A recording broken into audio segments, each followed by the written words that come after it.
so important. It's still here. I sent your zodiac sign, put it in the chat, guys. Like really okay, with love, we gotta have a little reality check real quick. You gotta just be the best you can be, not anybody else. It's only you at the end of the day. What is up, everybody? We are doing a Tribe Tea segment today, and that is when you guys send in your stories, or if you need advice, anything like that. Shout out to the Twitch fam. Thank you so much for the subscription. This is a live segment on Twitch every Monday, Tuesday, and Wednesday. We go live here. We do Tribe Teas. And then on Wednesdays, we compile them all up and put them on YouTube. So if you're watching this on YouTube, what is up, YouTube? What's up, YouTube Tribe? What's up, YouTube chat? So today we're going to be doing, my plan was to do like Thanksgiving related stories, but mainly we're just going to be doing like family-esque things because I guess I came in the game a little bit too late asking you guys for the family clapback stories and such. So we have 5 different stories. Okay. Yes. Make sure y'all shout out YouTube. What's up, y'all? So the first one is just called Boo Boo the Fool. The second one is called I Almost Slept with a Married Man. So we're breaking up homes. We're wrecking homes. Child. The third one is My Brother Might Need to Get His Ass Lit. Pause. The fourth one is Working Fast Food During the Holidays. And the last one is called Spitting Venom, and it's about basically, when you have friends that you would consider family, it's about like that type of deal. So my only warning to you guys this Thanksgiving season, especially now that that we're not in lockdown, we have vaccines, and everything. It's kind of like the first year where everything started is normal, as they would say. My advice to y'all, don't try to get a boo just for the holidays. I'm sorry. I know that people be like, oh no, yeah, do it. It's you can get you some presents and you can have somebody to come to your parents. No. Honestly, if I were you, I would just keep it cute. Go on dates, I wouldn't try to specifically get a boo for the holidays because it just always, no. And then it's like it's just a love bombing sesh. Like you got Halloween, you guys can go on little costume parties and stuff, right? Then you have Thanksgiving. You got to spend all this money on food, or you just got to present them to your people. Then you have Christmas where you're spending all this money, right? Then July is when the honeymoon or January is when the honeymoon phase ends, and you're like, And then if you guys don't get along, one of you tries to make up for it in February with Valentine's Day, and then all of the holidays are gone. It's done. Now you're stuck with each other. By April comes around, you're like, this relationship was April Fool's. This was dumb as fuck. Just save your money, save your time. Shout out to the people in the chat saying, spend your money on your friends and family. Don't do it. Don't do it. I personally wouldn't. I see some of y'all in the chat saying y'all would. I personally would not. But the first one we're gonna read is about relationships and stuff like that. So that's why I brought that up, because I know people be doing it. You be going on Instagram and shit, and you following somebody, they just pop out with a random ass man or a random ass girl, and you be like, damn, what happened to the girl from last year? She was sweet. What happened to her? They're like, oh, didn't work, look, I can't. But let's get into the first story, because these stories are a little bit lengthy. Sorry, I'm rambling. But Boo Boo the Fool. Lil Boo Boo the Fool. Hey, girl. I've been watching your videos since high school. Damn. And I love how you have evolved as a content creator and as a person. Well, thank you so much. Tribe, please do not forget to like the stream, right? And for starters, my real name is, let's see. Okay. Why do y'all be doing that, bruh? Why do y'all be like, oh, what's your real, Don't put your real name. It just don't do it, friend. Don't do it. So, for the video, you can call me this. Well, unless you're speaking in third person, I know who you are, girl. Hey, friend. To get some housekeeping out of the way, I am 26, a Taurus with a Scorpio moon and a Gemini rising. So shout out to all of my Taurus and my Scorpios and my Gemini gang. Make sure you drop your sign in the chat. So this story takes place between me being 20 to 21 years old. I'm from Brooklyn, New York, but I currently live in the South. So I met this guy that has been on me since about junior year of high school. We'll call him Wayne. Whenever I hear the name Wayne, I just think of Shatas. Like, girl, why are you naming this man Wayne? How old are y'all? Does Wayne have what is going on? When we connected over Snapchat. Where are the red flag emojis?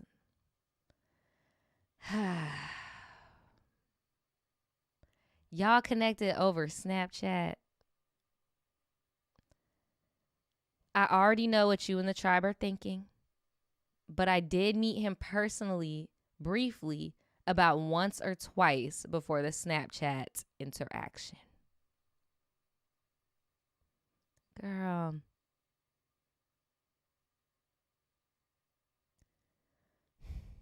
In them one or two meetings, you couldn't have been like, what's your number? Like, nothing. Bruh. These emotes, y'all got me dead. Man. A few months after the Snapchat interaction, we begin dating. So if y'all go out dating, that means he has your number now, right? Like we're not just playing at this point, right? Well, dating was the beginning of the end. Look where y'all met. Look. The chemistry was there. He was goofy and funny in the beginning. Literally my type of guy. We would go on nice dinner dates or cute little activity dates. And when I tell you, this was the first time a guy has ever made me feel like this. I was instantly in awe of this man and the way that he treated me in the beginning. Emphasis on beginning. A few weeks into dating, I found out that he and his ex-girlfriend were still in touch. Are you sure that she is aware that she is the ex-girlfriend? Does she know that they're no longer in a relationship? Mr. Snapchat. Child. We're going to call her Erica. I don't quite remember, but somehow we got each other's number. So you got Erica's number, but this dude, did you give this dude a name? Did you give him a name? No, his name is just this guy. Oh, Wayne. I forgot. Old man Wayne. Mr. Wayne doesn't give you his number, but you got his ex's phone number. One thing about me is I'm a girl's girl. I completely understand that he is the problem and she has nothing to do with his actions at that time. So me and Erica decided to link up and pull up on him together. We pull up to his house and so you and Erica linked up is wild. Yes. So we pull up to his house and I knock on the door because he was expecting me. When he opens the door, it's not just me that walks in, but also Erica.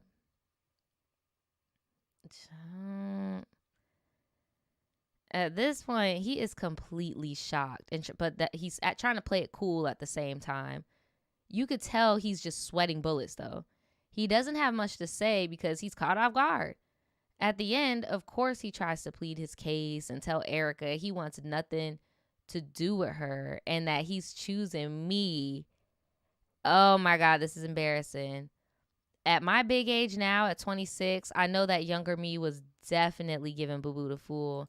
No, because, friend, on the real, I would have been like, how about this wasn't the choosing pick me ceremony? Like, We came over here to collectively tell you that we're both done fucking with you and you're by yourself.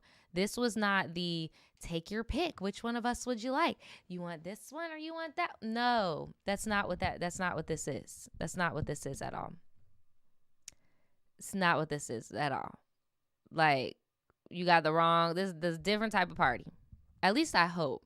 Because we still don't know. Are you about to stay with her? Are you about to stay with him or what? Ooh. She stayed. Talking about the decision was made.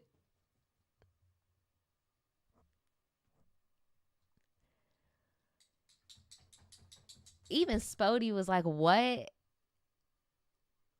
I'm sorry, Spodie. I didn't bring your little bed in here. You're going to have to go in the other room, Pookie. Not the decision has been made. Girl, what is this, medieval times? Like, and I know the ex was looking at you like Boo Bootiful.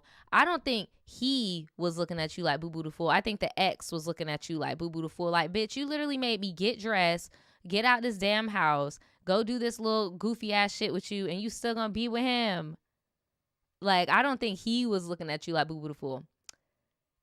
It was the girl that the ex was looking at you like Boo Boo the fool. Right. She got her rose. You're tripping. Here's your rose. Like, man, the decision has been made. So I thought it was the end of it because the decision was made. However, I was completely wrong. A few months into the relationship, there were little white lies that were being told, and he was getting caught in them left and right for no reason. The relationship began to get so toxic that I had his Apple ID set up to where I was basically able to mirror his phone to mine. What the hell? Real quick, if you ever have to do something like that with your significant other, there is zero trust. And that is such an invasion of privacy, boundaries, whatever. I don't care if they cheating or what. If you think they cheating, leave. If it's really to that extent, just leave. You over here got that Apple ID and shit. You going full Inspector Gadget when you knew that this man, look, this is wild. This is wild. She said she mirrored that man's phone. For example, if his phone rang, mine would also ring, and I could see who was calling. Same goes for text as well, and he had no clue I did this. Girl. OMG. That is wild. Thank you so much for the follow. I really appreciate it. I'm just in shock right now because I didn't know it was that crazy. I didn't know it was that bad. Like, bruh. Okay, friend. Right, doing everything but leaving, man. One day, a few months into the relationship, my best friend calls me to tell me that Erica posted a picture of her sitting in the passenger seat of his car. I know this sounds insane because how do I know it's his car, right? How did you not see them texting to meet up? Like, I feel like this dude knows that you're mirroring his phone, or he knows that you have his iCloud Apple information. And he has a burner phone. Like, something's going on. Because how did you not know? And you doing all this, and he still found a way to cheat. So how did I know it was his car? Well, he has a sticker on his front windshield on the passenger side that was custom by him. Keep in mind, it's about 1 a.m. Of course, I tell her to send me the picture, and my heart immediately drops to... She said her heart dropped to her coochie. I'm dead. Yo, I told my friend to come and pull up on me. Oh my gosh, bruh, I cannot. So I tell my friend to pull up on me, and we take a 20-minute ride to his job because he's supposed to be at work. No, y'all not about to pull up to his job.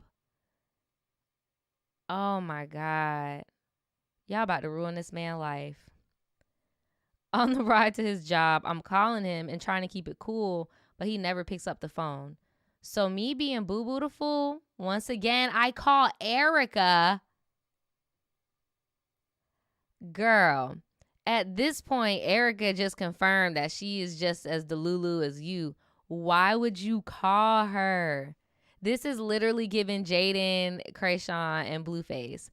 Why would you? And let me guess, Erica about to be sounding crazy and shit. Yup, Erica picked up the phone talking wild. So I tell her I'm going to pull up on her. Here it goes.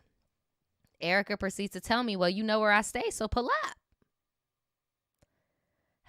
Please keep in mind, I'm definitely not confrontational nor a fighter. However, when I get pushed to my limit, that's when all bets are off. Even though, y'all, shout out to Solar Moon Quartz. That is such a cute name. Thank you so much for the follow. I appreciate it. OMG, y'all. I cannot believe this girl is about to square up. With technically, in my opinion, I feel like dude wasn't even, I feel like they were still in a relationship. Why is I feel like my little thing is loose because I keep touching it. Intermission, my bad. Intermission. I'm just making sure my knots are tied so I don't have a Twitch ban moment. There we go. What was I going to say? Yeah, I don't think they ever broke up. I feel like that argument that y'all all had where he was like, I don't want to be with you, I want to be with her, was him letting her know, like, yeah, I'm choosing. Like, damn. But hey, I feel for her, because I mean, we've all been in that part of our lives where we do like dumb crap for love, and it's like misplaced anger and you know, I don't even know, man. But yeah, Solar Core said this. Yeah, this is something that I was talking about the other day with, yeah, bro, friends and family. You know, you don't know which is worse around this time of year. It gets real serious. But back to Miss Erica. So even though I don't know exactly where Erica lives, my problem is more with him than her. So instead, I pull up on him at work, and I waited at his job until he came back. Even though his job is gated, you have to have like a scan or a code to get in. I still knew the code because I've been there so many times.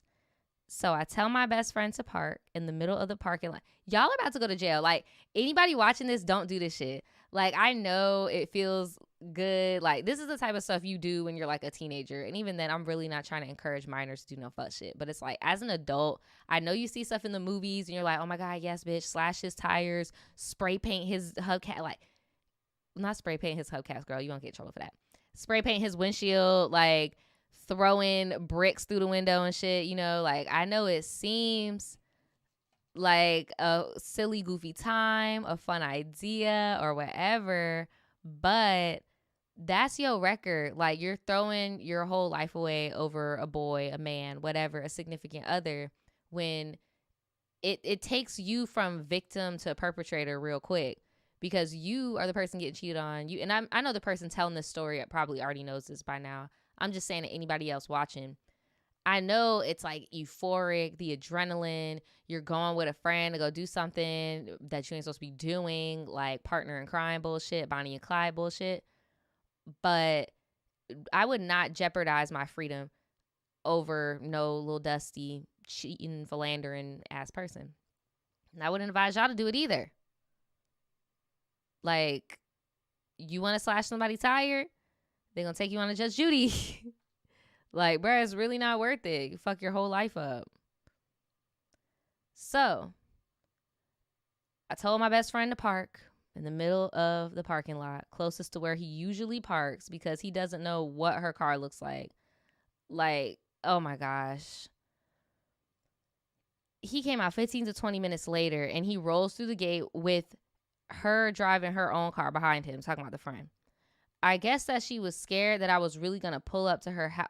Oh, no. Erica is driving behind him. Erica's driving behind him. I guess that she was scared that I was really going to pull up to her house and thought I was going to be there instead of here waiting on him. This is about to be a Royal Rumble, bitch. Somebody going to jail at the end of this. What? He rolls up to the parking lot and I jump, hop, and skip out of my friend's car, and he sees me and is automatically shook. I run out to his car and he has all the windows up, and I start banging on the glass as hard as I can to the point that I feel like if I would have hit it one more time, it would have shattered. He finally rolls down the window and everything goes black. All I remember is punching him in his mouth. Oh my God. I don't condone violence. Girl.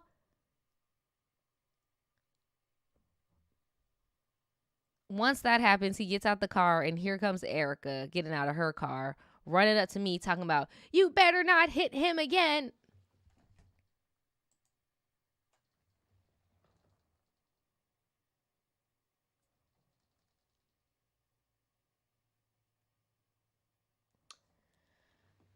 Girl, I don't condone violence either, but remember how earlier you were like the heat of the moment type shit? That would have been a heat of the moment where I would have been like, bitch, get out of here. But in the same breath, knowing the history, it's like you kind of have like no right to do that. Because low-key, Erica should have paid you dust in the beginning for even taking that dude back. Like, but yeah, this is just embarrassing all the way around. Like, Erica really wants to get this fade, unfortunately, because it doesn't seem like anybody's thinking. Like, see, and this is another thing that people need to think about with picking their battles and shit. If a bitch done pulled up, if yo dude's side bitch, because let's just look at it from Erica's perspective. Yo dude's side bitch just pulled up with her best friend at his job, and you about to go and run. Don't hit him. Are you stupid? Bitch, you're about to get mollywopped and drugged. What?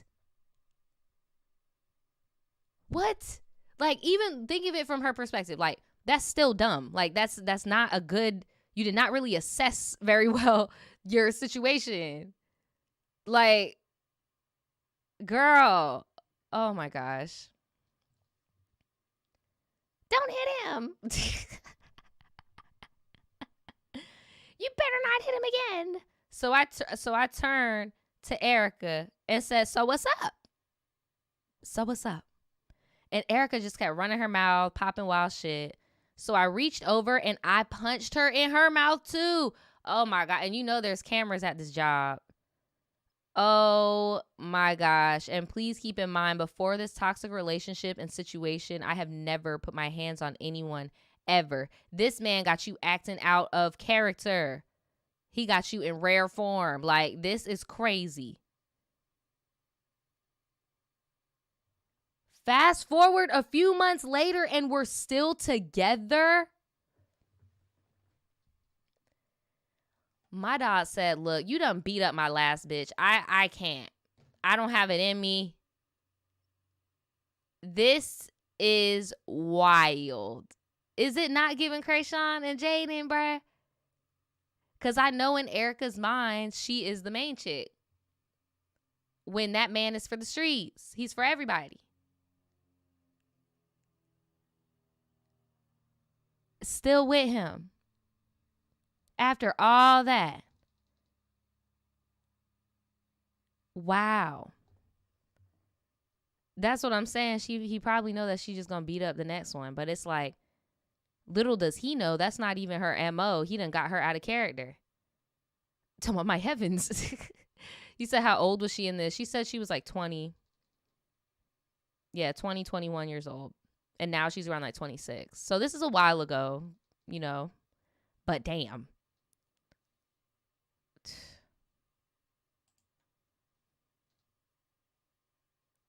We were still together. And I found out that he was cheating on me the majority of our relationship. Shocker. Girl, I'm telling you, he never broke up with that girl. But you know, women's intuition never lies. because I knew that he was out doing his thing. So I started doing my own thing. Again, like someone said in the chat, doing everything but leaving. Just leave this man alone. He wants to be outside in these streets. I started hanging out more with my guy best friend of 4 to 5 years. Let's call him Rick. So coincidentally enough, he only lived a few blocks over from my then boyfriend. Rick knew about all the problems that we were having in the relationship, and Rick was always there when I needed him the most. Rick about to just listen his way into some puss. This is horrible. Not the rebound. No. So, of course, when Wayne asked me about Rick, I tell him he has nothing to worry about. I'm not going to lie. He was cheating, so I was cheating back. Wayne never liked how close Rick and I were, but Rick was my bestie. I wasn't going to drop him because some man told me to. Girl, why do you even want a man like this? I had to realize this when I was younger too, when I was doing my little get back with my ex, like one of my exes or whatever. Like, bruh,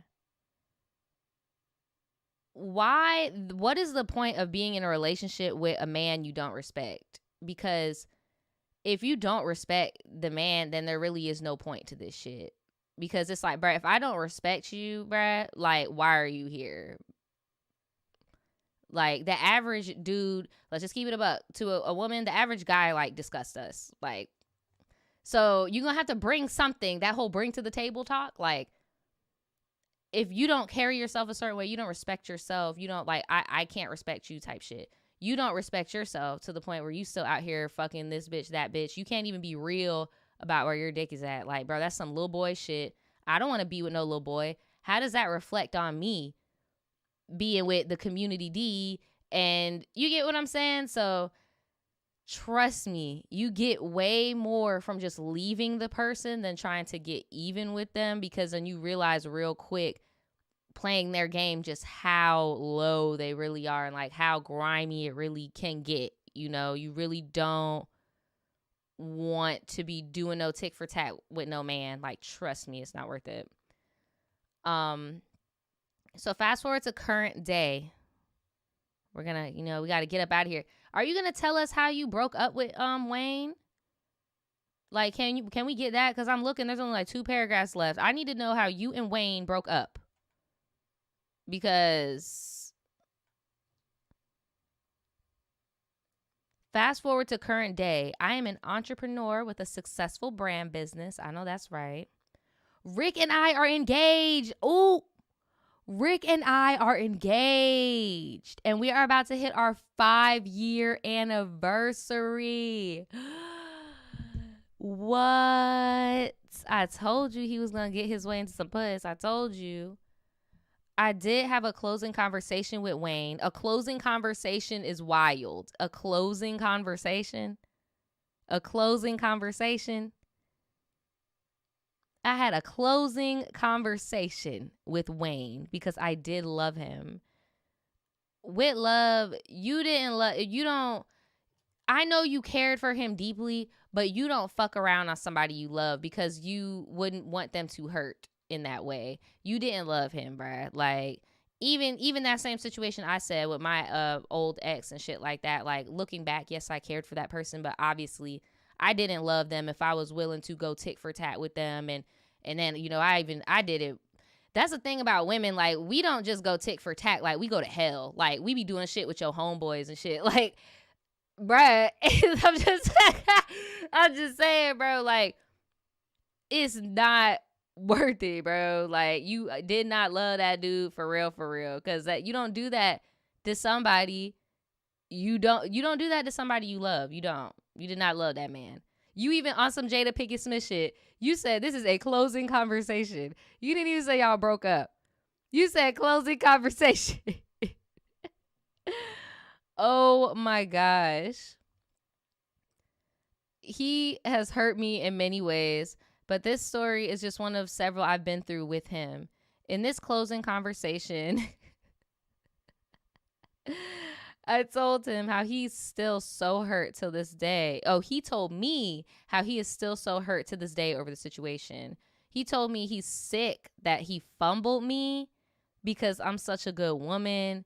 Until this day is the only one that's treated him the best and was down for him. And again, unfortunately, that just shows that he is still insecure and does not have respect for himself because you cheated on him and you married the dude you cheated on him with. Like, bro, when we grow, like, we just gotta keep it a buck about things. Life is not black and white. It is very, there are shades to this shit. And bruh, my dog talking about you was down for me while you was out smashing the dude up the street. Oh yeah, and you hit him. I forgot, and then you punched him in his face. That's crazy too. I don't agree with domestic shit either, whether if it's a man or woman. No, for real, like, you took punches to the head from this bit. And dudes definitely do always be saying that. Like, damn, out of all the women I've been with, this is the one. And you know what it really is? It's just emotional intimacy. And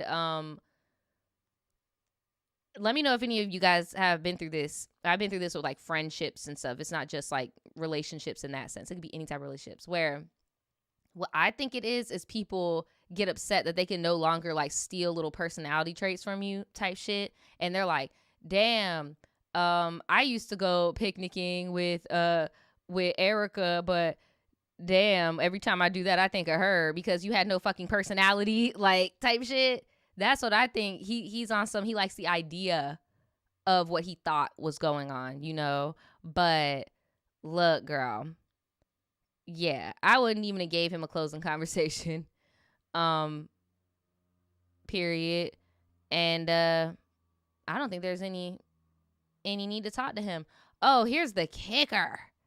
I knew this was coming. He now has 2 children with 2 different baby mothers.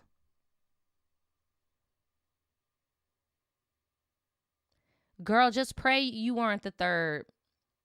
Just be happy that you were not the third. Because the fact that this man has had 2 people push out human beings from their vagina and just told you on some pillow talk shit that you were the most down for him.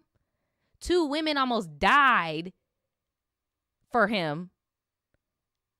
And you, like, bro, this dude is goofy as shit. This dude goofy as fuck. He goofy as fuck. Oh my God, it gets so much worse, y'all. She said that he named his son a name that we planned on naming our child when we were actively planning to have kids. What the fuck? Talking about, is one of the kids named Erica? No, is one of the baby mamas Erica? Let us know. I want to know, is Erica one of the baby mamas? Because if she not, I bet you she's still smashing them. Yep. I am just appalled. Like, and then let's get into that. Thanks, Ari. Planning. Y'all were planning to have a child. Y'all were planning to have a kid. What was the plan? Because the way you pulled up to his job, ready to risk it all financially and shit, I want to know what that plan was. Because what? The plan? That's crazy. But yeah, I do think that it is twisted and weird. If you had actively had named a name with somebody and you talked about it and then they go on and do it, because, like, sure, you can't be like, that's my baby name, right? To the bit, because it's like, well, I had the kid with him, so it is what it is. But I feel like it's just more so tasteless on his part, because it's like, where the name came from. And I think that's why he's still so obsessive and connected with you, because he knows where that name came from. And I'm sure he said it. And I'm sure he said it to that girl that he got knocked up. And she was like, oh my God, it's so cute. Because again, they steal little personality traits and interests and shit from us and try to rework it and make it seem like it's their personality. That shit can only last but so long. Now he over here saying his son's name, thinking of you. Like, damn, that should have been my baby mama. Damn, that, like, Bro, this dude is sick in the head. Moral of the story. Ladies, when you feel that intuition, believe it. Be careful who you choose to have kids with, too. I'm so happy that I did not end up trapped with that man for the rest of my life. And here are a few pictures for reference of me and of Rick, the hubby. Let me see. What's Rick look like? Rick look like he teaches like little kids basketball. I can't explain it. I like his swag though. Very colorful, very 80s. And you look so cute. Oh my gosh. I love the like dusty rose dress you got on and your hair. I said this in the last stream, but I swear y'all always be serving looks. And then y'all dudes just be like, hi, I'm Ken. But at least your dude isn't like, cause I've seen some, yeah. I'll just say that. This was a roller coaster, friend. This is a roller coaster. I know you didn't ask for any advice, but I would block him. He's giving monitoring spirit vibes. Block him. Have your husband block him. He gives me the type of vibes that as soon as you and your hubby decide you want to have kids, that he hits you up and be, congratulations, beautiful. Blah, blah, blah. Like, he gives me that type of vibe. Block him right now. And he's a cheater, and you know he has no respect. And I'm glad that you didn't get pregnant by him, because ladies, anybody out there, if you're wondering if you want to have a baby with a guy or not, if he's cheating on you right now, don't do it. Because I'm telling you, having a kid is so serious. I know people think like postpartum and all that shit is just like a little lingo word, right? It's not. You go through a crazy hormonal influx after you give birth. And when you're with somebody that does not respect you, does not care for you, just views you as a pocket P word, that's not no. They could be a great boyfriend and be a bad dad. If they're a shitty boyfriend, I mean, I don't think they would be the best partner to raise a kid with, you know? Like, you said burn anything he bought or gave you. I know that's right. Like, you with a whole new man, don't even talk to him. Like, it's over with. Like, do a cleanse of the house. But yeah, let me know what y'all think about that one. That was wild. But yeah, only thing I could say with that is just y'all make sure y'all don't rush into anything. Like, just to have somebody, or don't let a competition keep you around too, because what is the prize? You over here beefing with a bitch and shit. Like, what is the prize for real? A dude who now has multiple baby mamas and is still texting an ex that's married. Like, he has no life. But yeah, let me know, y'all. But here's the next story. Actually, I'm gonna read this one about the brother. Take a break from relationships and go back to that a little bit later. So, all right, this one is called "My Brother Might Need to Get His Ass Lit Up." Pause. So, hey guys, this might be a bit of a rant, but I do need some advice. A bit of a WTF type of deal. So let's get right into it. And by the way, shout out to this person. I saw them in the chat earlier, so shout out to you. So my brother, who just turned 35. Whatever the hell's going on, bruh, this is a grown-ass man, bro. I don't know what you about to tell me he did or what you about to tell me going down, but this is a grown-ass man. And I'm really hoping. Oh, my gosh. I'm going to give you a bit of history on him that mostly pertains to the point of this story. He has had times where he's lived at home and on his own. However, each time he's lived back at home, he does this little BS around the house. The most he started doing was washing his dishes and stuff while paying rent.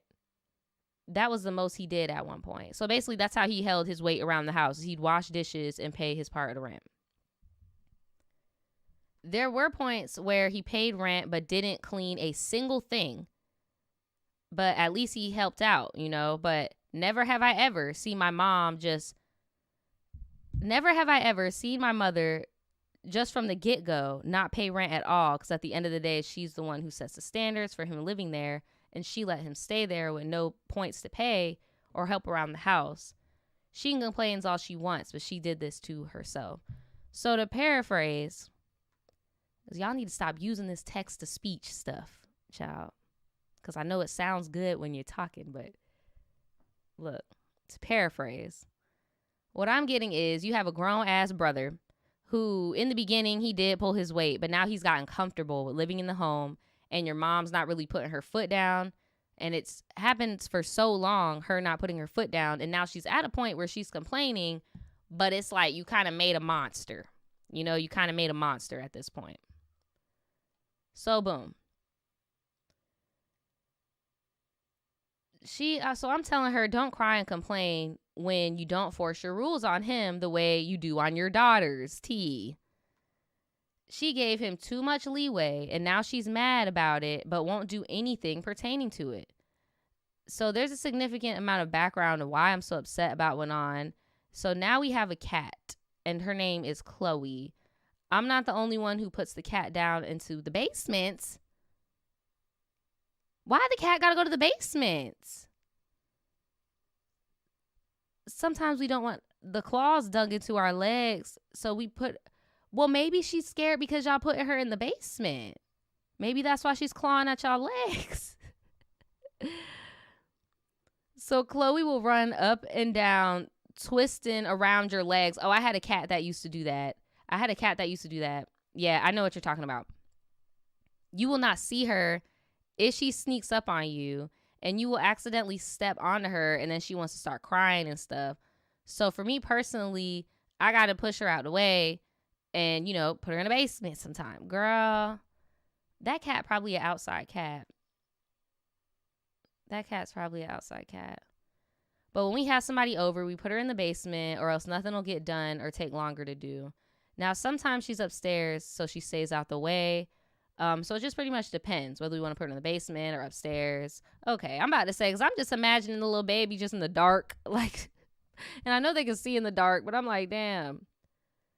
So sometimes she sleeps on the steps. However, I don't really like that, because then you got to work around her, and we don't want her getting stepped on.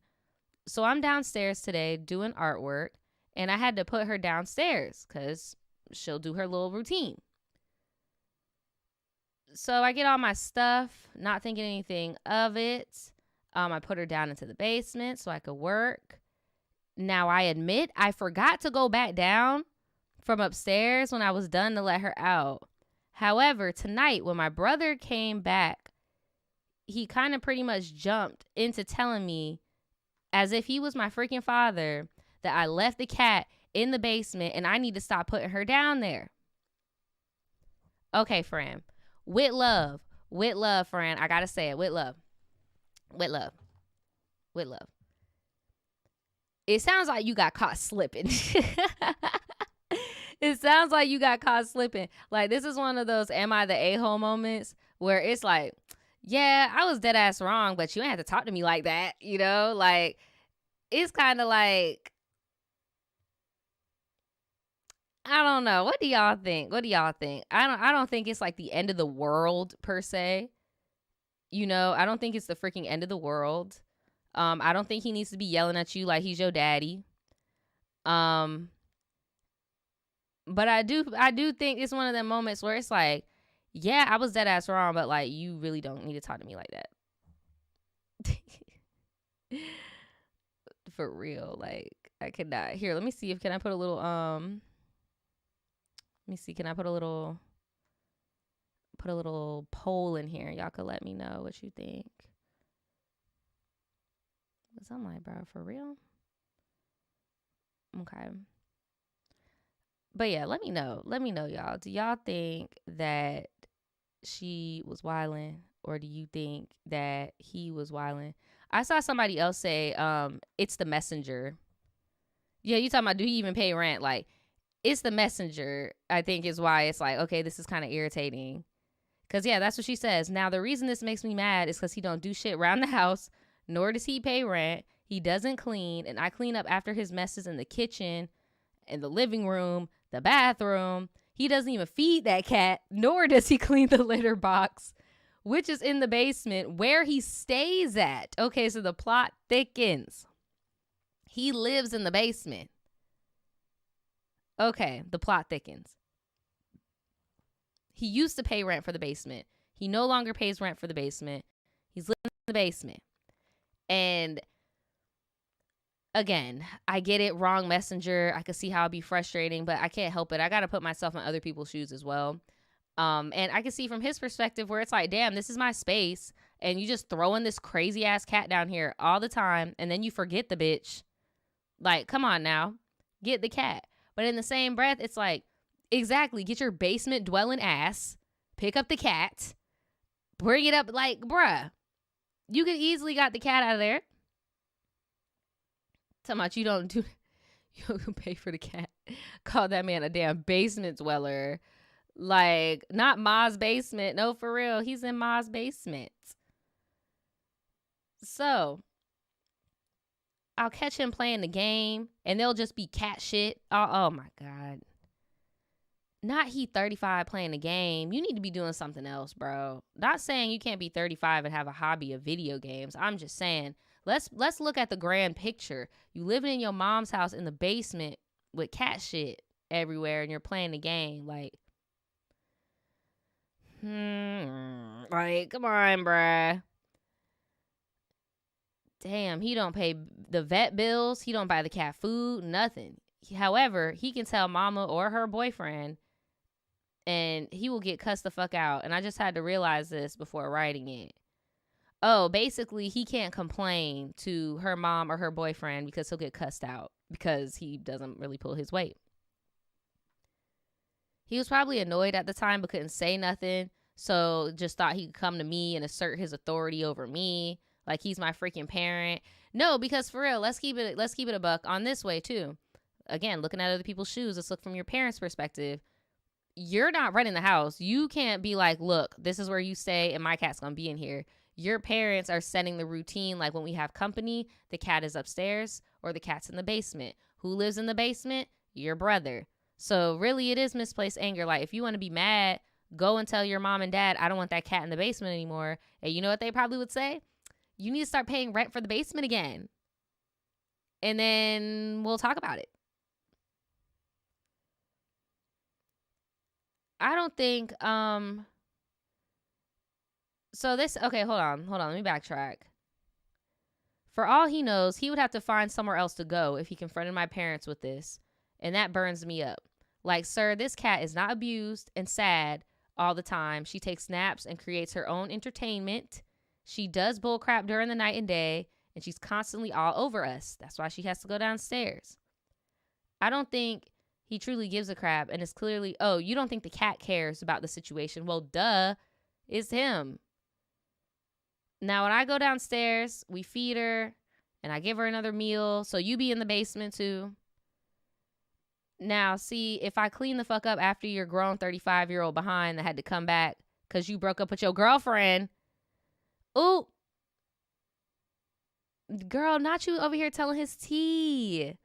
Talking about he living over here because he broke up with his girlfriend who he lived with. Damn.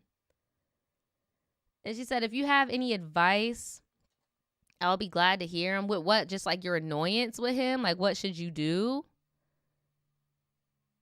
I'll be glad to hear them. I'll be glad to hear your advice. I won't be able to comment, unfortunately, because, oh, no, I remember when you sent me this. You're like, I'm blocked from doing so. Bruh, I don't know. You two be doing weird shit, but you're not blocked. I saw you in the chat the other time, and I saw you in this one. So, I don't know, but I have seen you mention that a few times. But, what do you need advice? Like, what do you need advice on? Do you want to know how you can get him out the damn house on some, Phineas and Ferb type shit? Are we about to do a little scheme, get him out the house? Like, what are you asking? Like, are you asking, like, should we do something for the cat? No, for real. Like, it's okay if you just needed a rant, but I don't see no advice needed here because it seems like your parents are going to let him stay there. And they're gonna he can complain all he fucking wants to. This is my advice to you. My advice to you is whenever he wants to do that again and come to you like he's somebody daddy, respond back to him and just say, you just mad because you gotta live in the basement because you and your girlfriend broke up. Like, you're just projecting on me because you gotta live in the basement.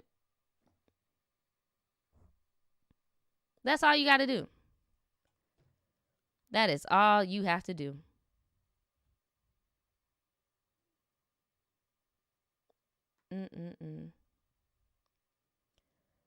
She added a little bit more details too. I guess she was still mad.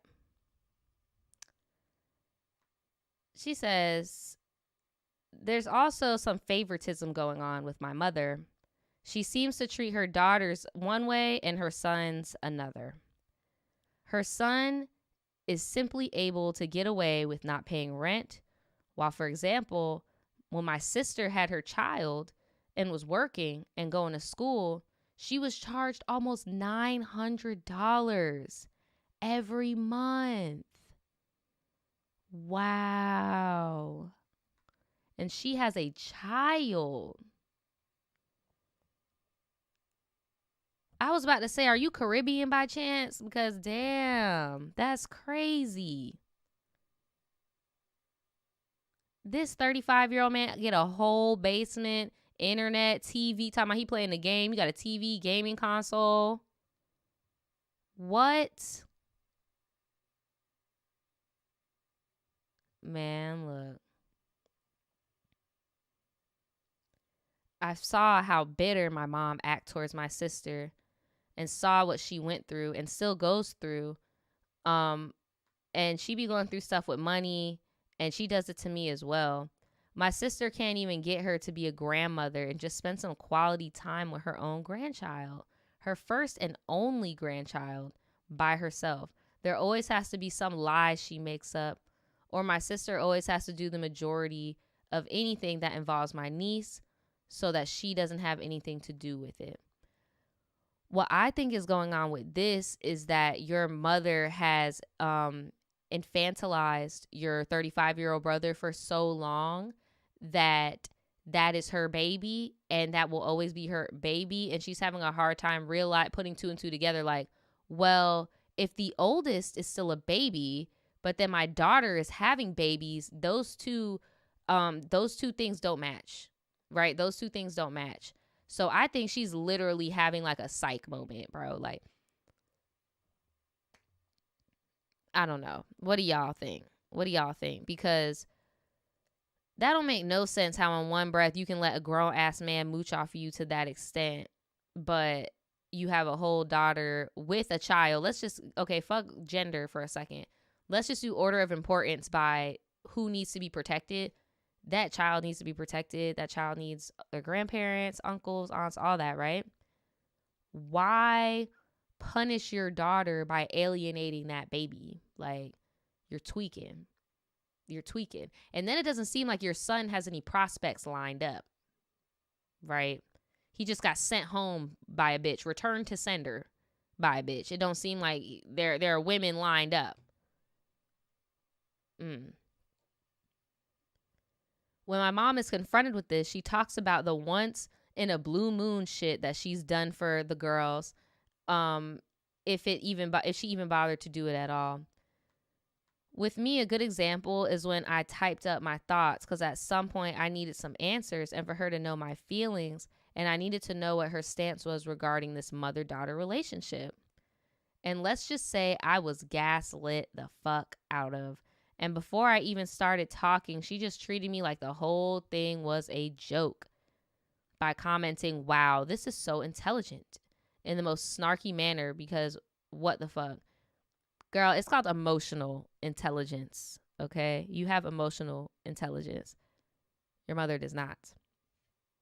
And people that have poor emotional intelligence usually favor the person who allows them to infantilize them, make them a child forever. Because let's keep it a buck. There's two sides to this coin. Your brother being that he doesn't know how to have basic life skills. Like, he can't withhold a relationship. He can't leave the nest. He's about to be 40.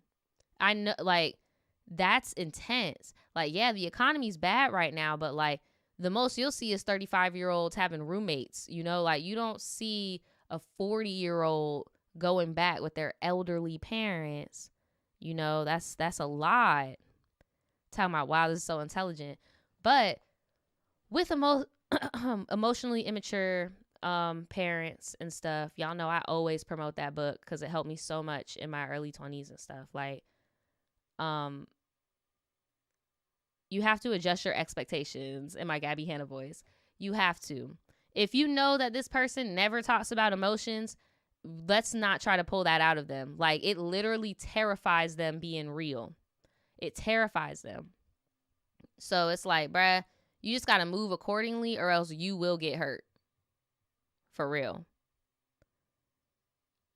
I even added a part in the note that I wrote that would be very jarring if other parents wrote it. I won't put it in here for fear of triggering somebody, but she didn't even bother to comment on it. And it was like it went in one ear and out the other. Also, who knows how long she had done this for? Who knows how long she essentially just let him do whatever, to the point where if her boyfriend, even just them go on vacation, I'm unspokenly the maid of the house for only the cat, but not for only the cat, but for him as well. And that speaks volumes, knowing the history. Now I've since taken him out of my phone. Damn, you took the brother out the phone. And now maybe it may seem irrational to somebody else, but it's rational to me, and I feel lighter for it. Even though he live in the basement, you just took him out your phone. You're going to have to see him at some point. You can't run from him. You cannot run from him. He's there to stay. Oh my gosh. Let me read some of this chat. Lilac says, that sucks, but all she could do is move or make things good enough at home. I recommend therapy if she could do it, because nothing's going to change. Yeah, you just got to work on you, because the people around you, it's just too comfortable for them. This is their programming. They've been living that way forever. There's a reason why they call it generational curses and breaking generational curses and karmic cycles, because it happens over and over again. And curses, think of Disney movies and stuff. When they put a curse on your family, it's like that. So yeah, it's going to be a little bit isolating. It's going to be hard. It's going to be, but you're going to have to choose you and change you, and not try to base your well-being off of other people changing on the outside, because you're going to be just disappointed. Darian says, I thought it was normal in African households that the girls stay at home till they get married. Yes, that's usually how a lot of houses are. Me personally, if I have a daughter, I think that's how I'm about to run shit. I'm not even about to hold you. And if they want to have a whole living on their own experience, we can get you into dorming, off-campus housing type of shit. But realistically, bruh, you'll always have a home, because the world is so fucked up. Like, bills will never go away. I am following this YouTuber right now. Let me know if y'all know her name. She's, I think she's like 21, 22. And she's a lifestyle vlogger, and she recently moved back home. And when she said that, it was like my inner teen was like, oh shit, I wish I would have known that. Like, bills will never go away, ever, ever. As long as you are in America with capitalism or capital rules, they will never go away. And it's like, you can't choose to not play the game, or you'll be homeless, or you'll be, you can't choose to not play the game. But you can if you have a loving village and a family and stuff, and until somebody respects you and themselves enough to want to build a new village with you and stuff. And like, I really don't think my daughter need to be out the house. I really don't. But for my son, however, I mean, I don't know. Let me know if this is a little gender bias or whatever. But I just feel like, as a man, if I expect that for my daughter, I can't send you out into the world with no fucking skills. I can't have you sitting on the fucking couch twiddling your thumbs waiting for a wife, because it's the opposite way. You need to have some fucking qualities. Like, you need to have your own drive. You need to have your own, like, you get what I'm saying? I don't know. But I agree. I've seen other cultures do that as well, where it's like, bro, I'm 25 and I live in this house because I'm not married and I'm not about to shack up with no boy, you know? Nisi said, I was thinking the mama was hoping the daughter would be better. No, seriously. I don't know. I don't know what the mama got going on. It's just good old, I don't know. And you said, would it be different if I had a son? Yeah. I already explained all that. But yeah, I wouldn't, because traditionally women don't go out in court, you know? So that would be kind of setting my son up for failure.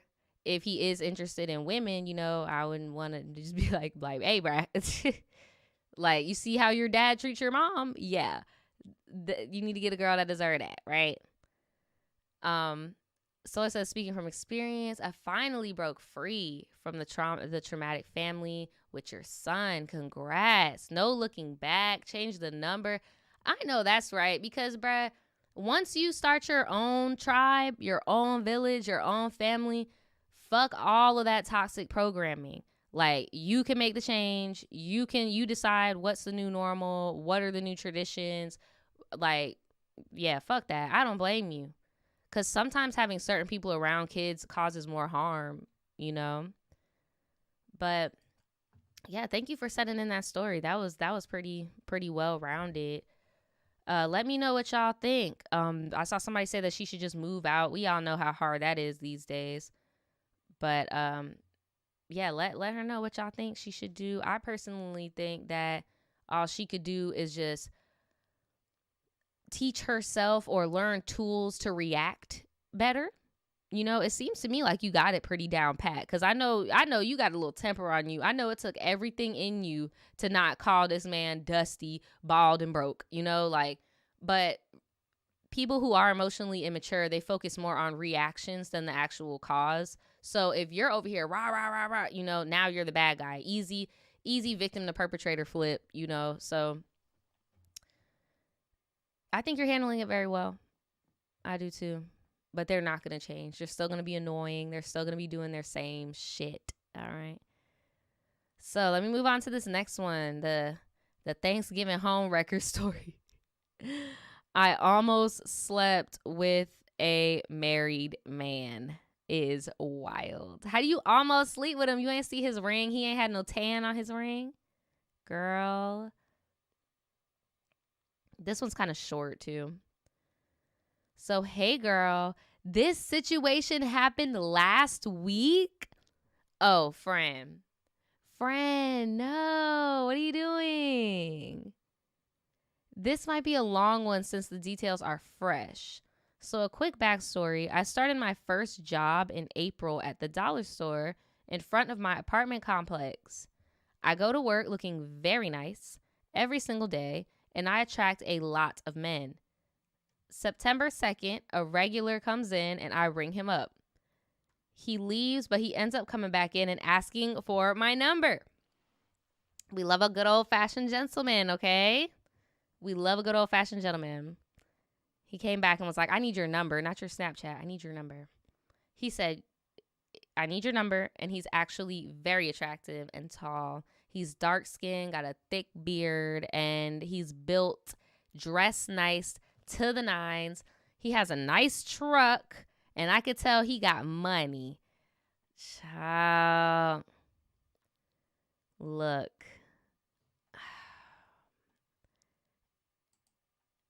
I don't know. You know how you could tell when someone has girlfriend air? Like, you're not on your own. You're not on your own. You looking too fine out here in public. You're not on your own. You mean to tell me you got the tall, dark skin, full beard, nice, dressly nice with the Instagram baddie truck?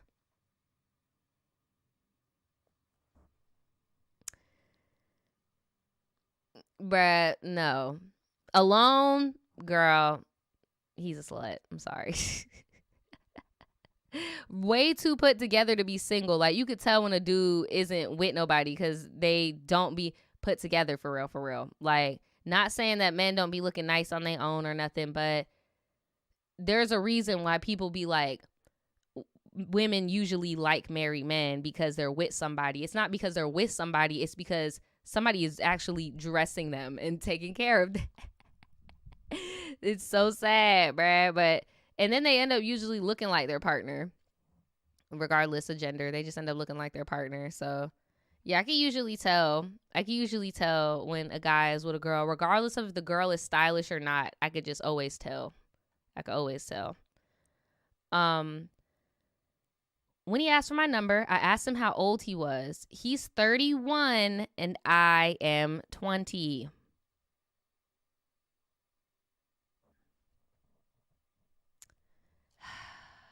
Where the red flags at? Where the red flags?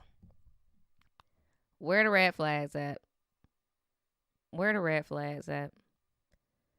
Sir, she can't even buy a drink. She can't even buy a drink. She can't even rent a car. Like, and then that's also a red flag. Anyone in their 30s or 25 plus, really, that isn't asking someone their age when they're courting them, like they in the street, like, hey, what's your name? How old are you? Oh, okay, let me get your number. If the first thing they do is get your number and then ask questions later, they're already sneaking. They're doing something they're not fucking supposed to. Because if somebody is really out here looking for shit, like, they're not going to want to waste their time. They're going to be like, hey, what's your name? How old are you? Oh, okay, you live around here? Like, type small talk. My dog said, what's your number? I need to talk to you. Okay, bet. I'm going to go text you in the car. Like, man, look. I don't know. That's weird. He not asking about no age. That's very weird. I really didn't care about the age. I bet you don't, because you're on the younger end of it. Duh. I said this in my last stream. I never judge a woman or a younger person, period. If it's a young man and an older woman, I never judge the younger person, because it's like, you don't have shit. You don't have any money. You don't have any assets. You don't have shit. Bro, you 30. You at least got a vehicle under your belt or something. I mean, shit, it took me a minute to get my assets. I got a vehicle and some shit, but I don't blame the younger people at all. And shout out to anybody that just got in the chat. What's up? I see you. What's up? So I didn't mind because, one, I am an emotionally attached girly. Can all of my 20-year-olds and my 18, 19-year-olds please stop saying y'all are emotionally unattached? You have not had a serious relationship yet. You don't know what you're getting into. The majority of y'all have never even been in a sexual relationship before. Like, I'm not talking about hook up. I'm talking about bruh. Stop saying that, friends. Because when you say that to these older men, they're like, ding, ding, ding, ding, ding, ding, ding. Like, bruh, don't. This is the I'm emotionally attached is the new I'm mature for my age. Like, stop saying that. Like, seriously, sis, stop saying that. I'm not talking just you. I'm talking to anybody that can hear me. Stop saying that. Okay? We are emotional creatures and it's okay. Don't do this to yourself. You're setting yourself up for failure. Don't do this. She said, I'm an emotionally attached girly, so letting older men buy me stuff and take me out without any attachments or hookups is normal for me. 2, I'm in my trying new experiences era. But you said, oh man, I already be doing this for you. So how is this a new experience, friend? Like, that's all I'm saying. Like, I feel, and I'm not blaming you. I blame this whole like sugar baby, fast money culture going on, mixed with people misinterpreting the sprinkle culture. Like, I don't even blame you. It's just like, bruh, it's just these little things just they be contradictory sometimes. Cause it's like, bro, I don't know. So I'm trying new experiences. So if things did get, sexual, right? With this older man, I didn't care because he was actually attractive. With love, he's not really like an older man. That's what's crazy too. Like, he's 30. Like, bruh, that shit is crazy to me. Like, he's just being weird, bro. Like, when you think older man, like, I'm thinking silver fox. Like, I'm thinking like, what's it called? Like maybe like mid 40s, early 50s. Like, that's what I be thinking when I be thinking of older man. Y'all over here talking about somebody who was in high school when you were in elementary school. Like, that's not an older man. That's a creep. What? Like, thank you, Lilat. Someone in the chat said he is not an older man. You're a jit. No, like for real, like you are a whole jitterbug. You can't even buy a drink. You can't rent a car. You can barely get your name on a lease without a cosign these days, bruh. This man is just weird, just weird, bro. So he texts me every now and again, but I work so much, so I never have time for much conversation. But he'd stop by at my job to see me every day, asking my coworkers about me. Strike 2. If any guy, oh my God, y'all, red flag on the play. Strike 2. You have way too much free time on your hands. How the fuck can you afford this beard shape up, these clothes, and this luxury truck? I don't know if y'all noticed, but usually when women cheat, it's never with Mr. Moneybags, okay? It's usually with the Dusty with the schlong, all right? What are you doing? What type of business are you conducting if you're constantly at my freaking job? Like, and I know in the beginning your coworkers are like, oh my God, girl, that's so cute. But then after a while, they were like, girl, do he work? Like, so what does he do? So what does he do for work? Because, okay. Oh, and shout out to who said that? Shout out to Snicky Snacks in the chat. They were like, so that's what JIT stands for, jitterbug. Yes, Florida slang 101, Florida AAVE 101, because y'all know these little Gen Z kids on TikTok, when they get our slang, they like to beat it to the dirt. Yes, JIT, either spelled with 1 T or 2 T's, is short for jitterbug, which means you're just a young little jitterbug. It's supposed to mean like you're a little kid. It's supposed to sound like you're wet behind the ears, like you're naive, you're a little jitterbug. Okay, the more you know. So yeah, we also lived in the same apartments, girl. Okay, this is getting wild. We lived in the same apartments. So he started driving me to work in the morning. Oh my God. Girl, you're about to get in too deep. So September 7th, do you know this man's name? Like, what? How did you even, so what did y'all talk about on Snapchat or the phone? Like, what did y'all text about? What information did he give you about himself? Like, again, ladies, I'm going to need you to be background checking these men before you hop in these cars. Because on true crime, they say when you hop in that car, to get into a second destination, you're not coming back. You're not coming back. You're gone. Like, and right, that's another one. Don't be getting into no relationships with no neighbor, because when y'all break up, you constantly got to see this bitch. Like, oh my gosh. So in September the 17th, oh, she put a date, girl. September 17th, he comes to my job looking for me, and he finds me in one of the aisles, and he was just hugging me and begging me to take a lunch break so we can go on a date. Later that same day, he calls me to let me know he's outside. So I go to his car, and he instantly starts kissing all over my face and neck. And how about this? Tips for any of my young girls and stuff, okay?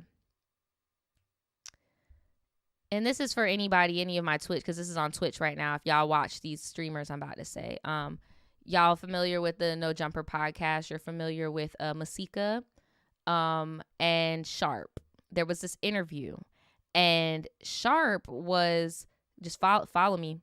Sharp was critiquing Masika for not going on Baddies East and spitting game to the young girls on reality show. And she was like, well, Sharp, why don't you spit game to the girls that you're pimping? Why don't you tell them the game? And he, well, like, you get what I'm saying? All I say that to say is, they ain't saving you. If they ain't saving you, bro, it's not real. Okay? And I know I've seen so many of these interviews of S workers saying, like, when they are around this age, they have the illusion that someone's going to walk into that club and save them, right? You're not in the fucking club. You're working at the Dollar Tree. and this man is just leaving you at the Dollar Tree. Bitch, you over here driving around in a foreign truck and I'm at the Dollar Tree? But you want to kiss all up on me and have access to my body and shit? All I'm saying is, if you really trying to trick or something, you doing it wrong, friend. Like, don't, bruh, you am I tripping? Like, you should be getting him reimbursed for something. You letting this man like kiss all up on you, touch all up on you. He's bombarding you at work, just popping up. It's like, okay, maybe I don't want to work at the fucking Dollar Tree. What are you gonna do about it? Like, at this point, I mean, shoot, is that some gold digger shit? I don't know, but I'm just saying, like, this is a little backwards. And then how come I gotta have dates in my work clothes and shit? Like, again, it's just giving scruggle. I'm only coming to the club for pleasure. Like, scruggle shit. Why does he want you over here sweating and shit? Got me in my work clothes.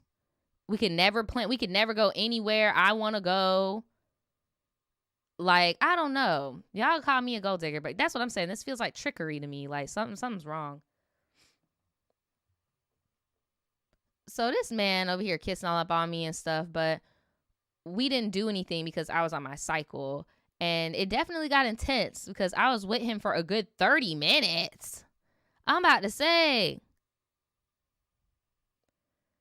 Also, yes, the date did get planned, but I literally worked every day, so the date wouldn't happen for days.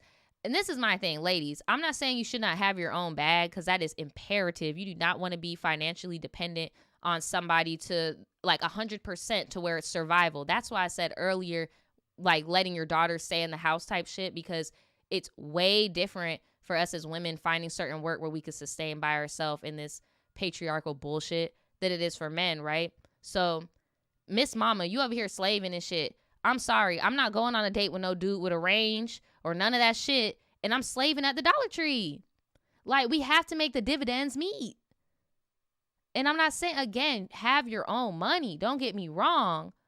But if it's like, I'm over here feeling like Cinderella and shit because I'm over here busting my ass and then I get to go to the ball once a week with you, like, fuck that.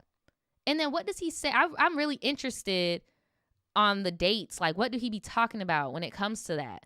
Like, what does he do for a living? Like, and then I just think back to me being your age and the type of jobs I had and shit. Like, this is a normal 20-year-old, 19-year-old type of gig, right? And where I'm at now, I'm not in my 30s yet, but like, I couldn't imagine popping up at the dollar store to see my friend on the floor and being like, hey, you want to go to the such and such? Yeah, I'm waiting in the car. Oh, I don't have a job. I'm just sitting here waiting on you. Like, I don't know. It's like you're in, with any age gap, you're in different places in life, right? I don't see any benefit of the age gap if the older person is not using their capital to make it easier for the younger person, because that is the real. We could talk about love and all that bullshit all fucking day, but the real is, there's a reason why it's called sugar baby, sugar mama. Like, let's keep it a buck. So she worked every day. And while she was with him, they would talk sexually and stuff. And I let him know I would like the both of us to get tested before we do anything, right?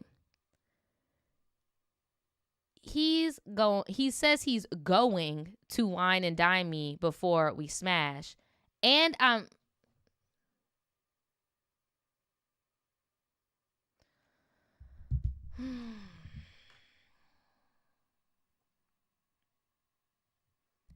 remember how I told you the new I'm mature for my age is the whole I'm emotionally detached? Why is this girl a virgin?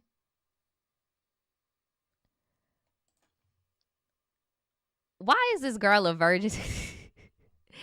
Girl, and I'm not laughing because you a virgin. I'm laughing because, like, virgins really do be thinking they're, like, hardcore. Like, yeah, I don't got no feelings. Like, girl, you don't know what that thing do to you. You don't know what's going on.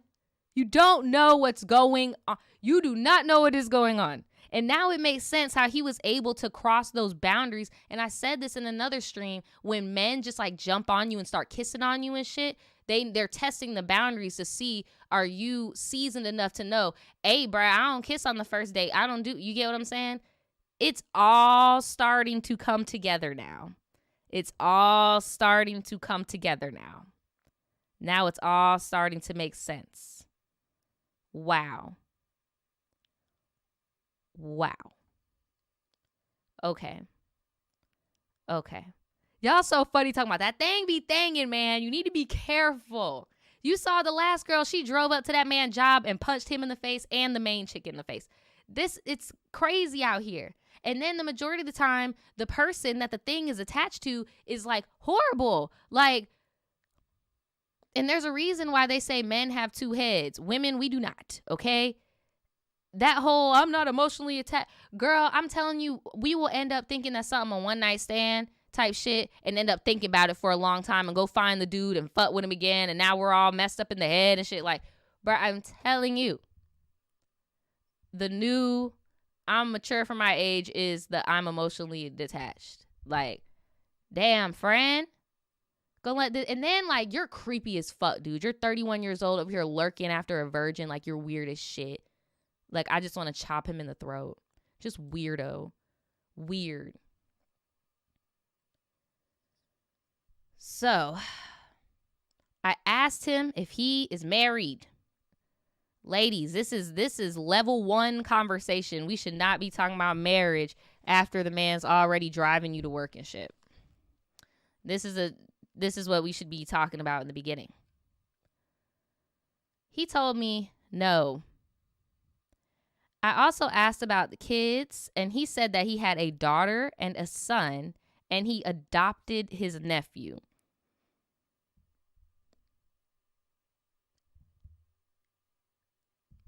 This is why we ask these questions in the beginning, because I do not expect you as a 20-year-old to be a stepmother when you have not even done the act that creates life. Like, girl, this is heavy.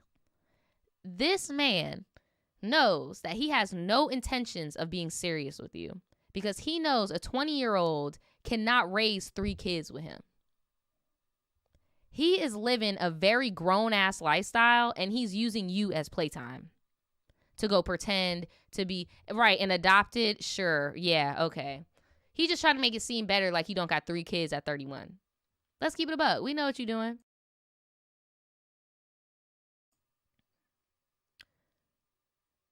I don't give a damn about him being a dad. You should. You should. Because it shows a lot of character about it. If you're watching this, because you did say this happened last week, I hope I'm spitting a lot of big sister game to you. If you're watching this, and you continue on to date older men, which I don't recommend. I would really recommend you just fucking with people your own age so you can just have fun, make mistakes, and not get manipulated. Because all these older men, I mean, it is what it is. Women, it's been shown statistically, we are more intelligent, okay? So if they can beat us at the game of brain development, then yeah, we can get got, and they know that. So they like to go backwards and come and get us before we know the game, right? If I were you, I would date other guys your age, other people that don't know the game that well, that's figuring it out themselves, and like, you know, it is what it is. Because you might fuck around and actually find your lifetime partner instead of somebody else's leftover partner, you know? But all I'm saying is, if you want to continue to date older men, you have to care if they're a dad. You have to. Because how they treat their kids and how they treat the mother of their kids is very, very important. Not so much when you're sugaring or something, but if you're trying to have like a legit relationship type, yes, I'm going to need you to give a fuck. And I'm going to need you to put your thinking cap on and be like, if you're 31 and you have 2 biological kids, because even then, that's a bit much. That's a bit much. And 3rd kid, and you out here trying to date a 20-year-old, you gotta care. You gotta care. Because if you don't see it long term, then get what you need and go. But because that's what he's doing. So anybody out there that wants to say that's cruel, that's what he's doing. Like,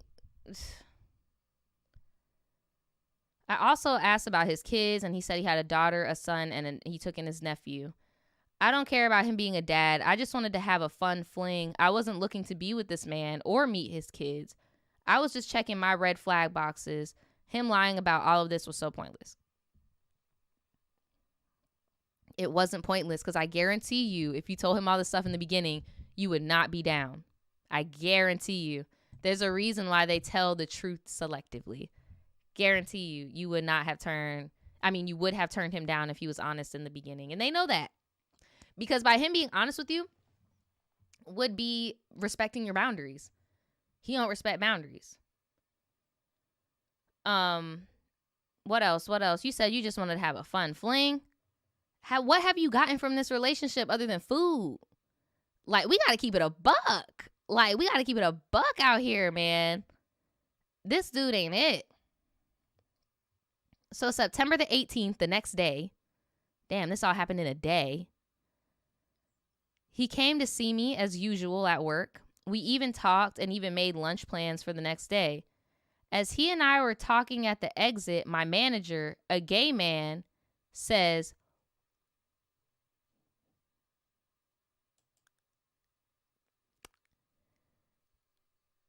"Why are you playing with that lady's husband?"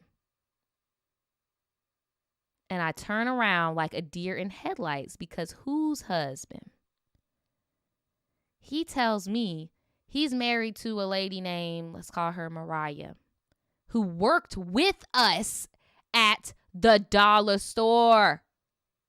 Specifically, starting at the same time as me. Mariah does not work here anymore, but she still comes to the store and speaks to us. When I got home, I immediately did my investigation. Little sis, now you know. Now you know. You've gone through your lesson. Now you know. When you first meet them, I don't care. I know that guys like to be like, oh, I like the cool girl. I like the nonchalant girl. Fuck that shit. You don't get nothing from being the cool, good girl. I'm going to need you to go full Inspector Gadget on his ass for your safety. And I'm going to need you to go on the county clerk's website, look up, has he been to jail? I'm going to need you to look up, does he do on child support? I'm going to need you to look up his Instagram, Facebook, see, is his mama up on there? What's his daddy do? Like, this is important. This is important. Like, trust me. Trust me. Because all of this, you over here, you already done got in this man's car. He done kissed all over you. I know you say you haven't smashed him. I believe you because you say you're a virgin. So I believe you. This guy is a groomer. That scares me too. Because a lot of older men, if they would have heard you were a virgin, they would have left you the fuck alone and been like, yeah, that's a little too intense for me. I'm actually just trying to fuck around. This dude's a groomer. Like, he's like a snake. He's just sitting there and waiting. So, like, but yeah, you need to do that investigation way before you get in the car. Right, on some Nancy Drew shit. You need to be on it. When I got home, I looked him up. And what's crazy is I tried to look him up when he first gave me his number, but I couldn't find anything and gave up. I know it feels weird, but fuck that cool girl shit. As soon as you text him, so what's your name? Where are you from? Oh, when'd you graduate? Oh, that's cool. Oh, okay. Like, bruh, just fish. Shit, you said y'all live in the same neighborhood. I'm like, what apartment do you live in? You could look up his name with the apartment. See what pops up. You got some voter registration? Like, bruh. Do not care about how that shit looks. At the end of the day, that's your safety. Like, she says she tried to look up his number, but I couldn't find anything. It's probably a burner. I had his contacts saved, so I went to Cash App and found his government name. And I looked him up on Facebook, and lo and behold, he was married to Mariah and had been for 6 years. I also went to Mariah's Facebook and found both of their Instagram pages with all 4 of the kids. 4 kids? I thought there were 3 and 1. Oh, y'all, it's about to get messy. There were 4 kids posted. And he told me he only had 1 daughter and a son plus a nephew. But baby, he had an extra son who was a teenager who was not Mariah's child. So really, he has 4 kids. 2 by Mariah, a baby boy and the girl, and an extra son who is not hers, and then the nephew. Wow. So he was a teen parent and then met Mariah and had 2 more kids. And then I guess something might have happened with like a custody thing and he got the nephew. I instantly texted him and said, I know you're married to Mariah. Delete my number and do not come to my job looking for me. And I blocked him, period, as you motherfucking should. And that's how the fuck we stand on business. You didn't text him back, right? You left him alone? I didn't tell anybody what happened between us, but I did let my manager know he was right and that I did investigate on him. My manager also gave me the tea on Mariah that when she was working with us, she tried sleeping with another coworker. And at the time, I peeped her and that coworker together in aisles and talking a lot, but I didn't think anything of it. See, that's probably they on that type of time I was telling you before where it's like, what is the point of even being together at this point? Y'all just over here, for the kids, I guess, because y'all have a whole fucking football team of them niggas. Like, I don't understand. I don't know. Like, my thing is like, what's his name? What'd you name him? Did you even give the man a name? I always be forgetting these man name. My thing is, why Bob got to come to your job? Like, Mariah, I get it. You shitting where you lay. People do it. Why are you coming to my job? Like, why you got to come over here? This girl cheating on him too. On their social media accounts, I did notice that they're married and love each other, but I give it they both just do what they want. Regardless, I do not want that karma. Plus, those situations are always, yeah, it's okay. We both do what I want until it's that one person when it's not okay. And I'll be damned if it's me and I have beef with a grown-ass woman with kids over her husband, right? And that's why you should care if they have kids, because these men be lying about being married, be lying about not being with the baby mama no more, I just live at her house so we could take care of the kid. Like, I have seen so many excuses of men with children trying to have their cake and eat it too, and girls be getting bamboozled. They be getting bamboozled. The situation has taught me to investigate. Yes, ma'am. I was about to say that's the moral of this for real, because honestly, this is the game. We all go through this. Like, I hope you don't feel like singled out or anything. Like, we all go through this shit. I think I said in another video, just young, dumb, and full of you know what. In your case, you're not full of that. You full of hopes and dreams. And I just to help the blow soften a little bit, I just want to let you know to just investigate. Like, do not believe what these men are saying, okay? Because a good guy really is a unicorn, bro. Like, they're not just they're not pumping them out the conveyor belt. So just be careful. Protect your heart. Just be careful, you know? Like, she said, anyways, I've been at my job for 5 months, and there will definitely be more workplace stories. Well, I'm glad that you are doing better, girly, because that was just a horror story from start to finish, because that man was stressing me the hell out. Me personally, even if they are like swingers or something like that, I still feel like it's very irresponsible as a 31-year-old with a teenage child. You're a teen parent with a teenager who's closer to the person that you're pursuing in age. Like, I'm side-eyeing him. That's just weird. He's a groomer. And I'm glad she ain't give the cookie up to that old Dusty either. Like, just, And then, have you noticed there's a whole bunch of women working? Like, do you not have a job? What? And then, is your job taking care of them kids because you're not with them? You're driving around in the truck. Girl, look. I'm going to read this last one because I'm kind of short on time. I got to get back to editing my little video. This one is called Spitting Venom, and this person is so cool. They've sent me like jewelry in the mail and stuff. Like, they're very, very cool. I love seeing your stories. I finally have a segment long enough for you, friends. So this is like the title of the stream, is Friends Worse Than Family type of deal, and it is called Spitting Venom. Okay. So, hey, Naja girl and tribe. I hope you are all healthy and thriving. No, seriously. Shout out to anybody overcoming a cold. I'm going to just dive right in because we got a lot to get through. So, this is actually kind of slick and update. I sent this story in a long time ago, though. The video is called Another Date Night Horror Story, and my story was called Over After 11 Years. Honestly, I didn't explain things well in that email. If you guys want to go look that up, you can, but I think I remember what they're talking about. But quick summary, if you don't remember, I had my first fight with my best friend of 11 years, and she ghosted me.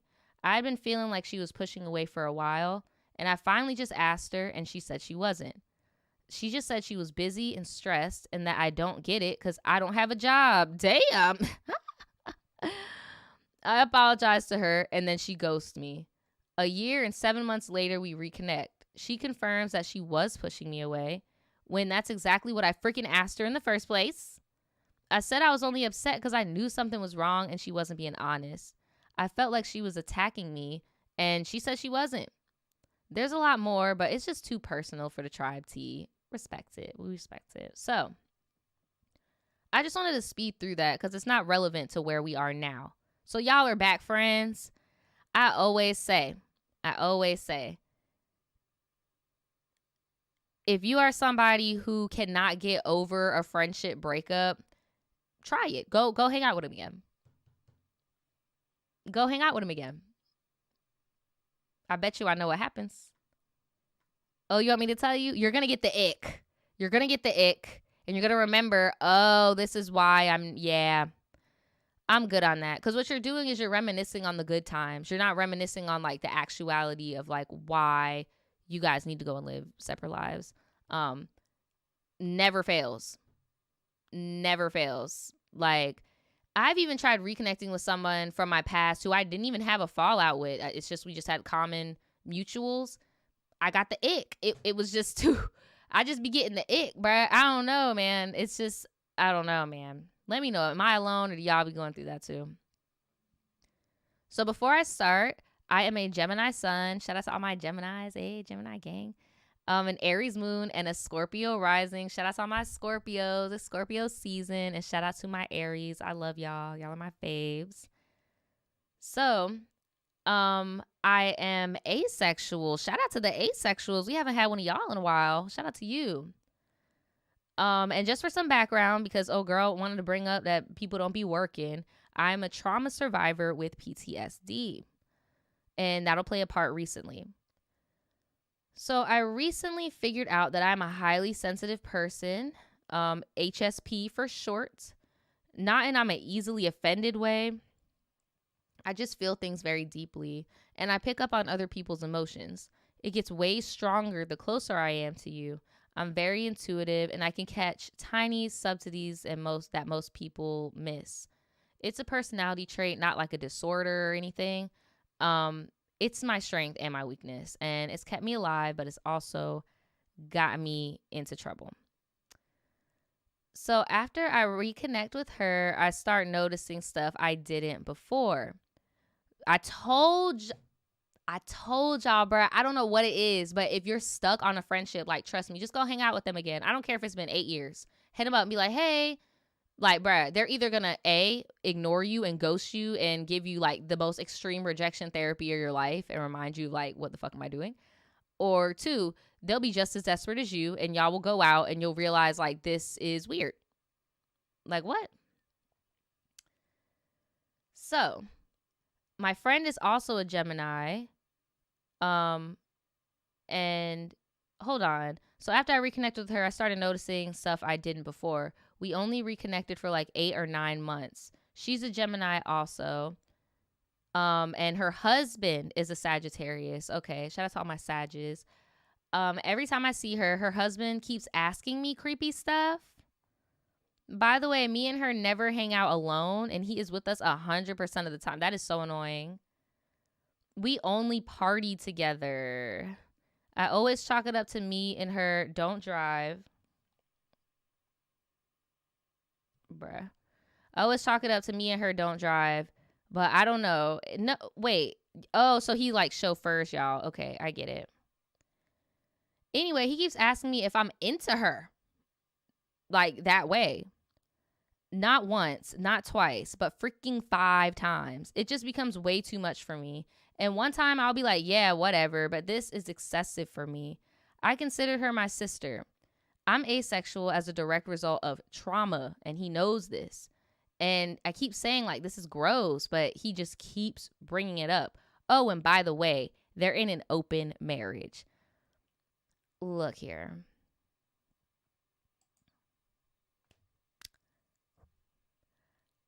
My thing is this. If you in an open marriage, you are the most insecure spouse in the open marriage. How you gonna be in an open marriage over here talking about, I don't know, you might like my bitch. Like, bro, chill, weirdo. So then he continues to ask me, have you seen her on OnlyFans? And I said no. And he talking about why not? And I said, cause you have to pay for that. And she's my best friend. I support her hustle, but I don't need to see it. He's like, do you want to see it? And I said no. And on and on and on. And I'm just done. Damn, like, why is my phone blowing up? Hold on, y'all. Make sure it's not an emergency. Oh, okay. Cause damn, everybody just texting me right now. So I'm like, look, if anything like that went down, it would just feel incestuous to me. Like, that's my best friend. Like, she is that much of a sister. And he's like, oh, damn. So he finally just stopped. But it was too late. You know a Gemini, Naja. When we say we're done, we are done. No, seriously, like, we're done. Like, nothing you do or say is going to change our mind. I know once I say something to her, our friendship is done. But I can't be around this dude. I don't trust him and I don't like him. So 2 weeks later, I'm like, F it. I just can't do it anymore. I need to put myself first. So me being sensitive to others' feelings, I can't confront the people I love. So I'm just really scared. And honestly, I effed it up. I texted her. I'm like, I want to talk to you about something. Your husband keeps sexualizing you to me and I'm uncomfortable. And he only does it when you are not around. I think he's doing shit behind your back. I was told I'm off limits, but it came off different. And I mean it. And girl, I should not have sent that. I should have kept it about me being uncomfortable. At the time, I thought he was trying to set up something between the 3 of us. Girl, no, I think he was trying to split y'all up. I think he was like, I was content without another person that was here before me. And yeah, no.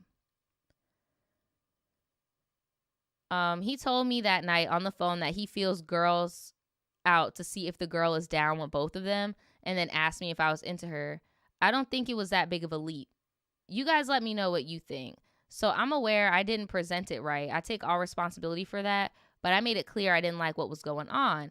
I feel like they over here doing some weird shit. I feel like he's either trying to set up a threesome to see if you're really serious, testing your boundaries, or he's trying to make you uncomfortable and just drive you away, period, because he was used to being just him and your old friend when y'all were beefing.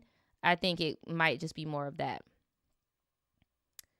And she said this, a direct quote, "You are reading way too much into this.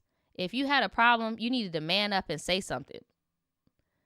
I'm like, I did. He just keeps doing it. And another direct quote, "He's annoying as F when he's drunk and you have to remind him of things." Girl, that's your man, not mine. What the fuck? Tribe, in almost 14 years, I never said one bad word about him till now. I stayed neutral. So here's the email title. She says, "You literally spit venom when I told you he was at a bar, not the club." Oh, I didn't even mention that one. A couple days before this, she called me upset saying he went out to get let's just say some snow, some recreational snow, but ended up at the club ignoring her. Next day, she's like, he apologized. He was blacked out. And I've heard the story so many times. So I said, I think you're being easy on him. And she said when I said that, I was spitting venom. Like, girl, you're so dramaed out. You're so dramaed out. Talking about he's been good to you. And this is what you do? Good to me. He didn't respect any of my boundaries. Like, what? So I told her if she didn't want to be friends anymore, I respect it. And she ghosts, and I blocked and deleted her number. When she said all this, I remember thinking this sounds familiar. It's exactly what happened the first time we ended our friendship. Yep, that's usually how it goes. I finally had to be honest with myself. This bitch was never your friend. That friend is gone. She told you she can be manipulative. Whenever she has a problem with someone, they are a narc or manipulative. Or would I be the exception? Nope. The thing that pisses me off the most is you have to remind him of things. Like, girl, are you serious? He decided to drink and he is grown. I don't understand. It happened more than once too. And you're telling me he forgets every time? Even if it's just me and it's not that weird. If someone tells you they don't like something, how about you just don't do it? I do want to end this more positively. I locked myself up in my house for 13 years. Damn. Just working on myself and my issues, and it definitely paid off. I have a job now. Look at you. I'm in the healthiest mental state I've been in my whole life. I have a job. I left my trash neighborhood. I don't seem to attract toxic bitches anymore. And since I realized I'm an HSP, everything I didn't understand about myself makes sense. I have self-worth now, and I think it's partially to come with age. It's never too late to make changes. I just turned 30 myself, and I really got my shit together around 29. Sorry this was so damn long. I don't know what you guys want to think. Thanks for listening, though. Well, thank you so much for sending this in. And a lot of people don't realize this, but you do need to have a moment of solitude in your life, or like specifically after adolescence, so that you can figure out who you are. Because when you're a baby, you look for your parents and family for approval. Then in adolescence, you look for your peers' approval. And then in adulthood, you have to have the internal approval of yourself. You have to trust yourself, right? So it could take time. I saw this video on YouTube. I haven't watched it yet, but it's titled Be a Loser. And it's not really like be a loser, but it's like what society deems a loser. Someone that has no friends, someone that stays in the house, somebody that works all the time and, you know, to make money to go, whatever, right? And it was literally just the thumbnail was a picture of a man in a room by himself, like building a wheel. And it's like, yeah, he spent all that time by himself, but he built the fucking wheel, bitch. Like, damn, you know?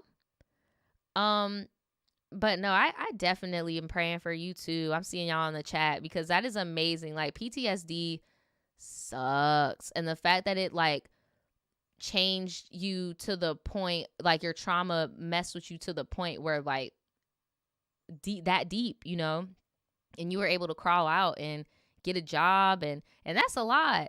Like that's overcoming a lot of anxiety and doom thoughts. And like, that's just a lot. Like, that's really cool. And throughout life, we'll gain little people along the way.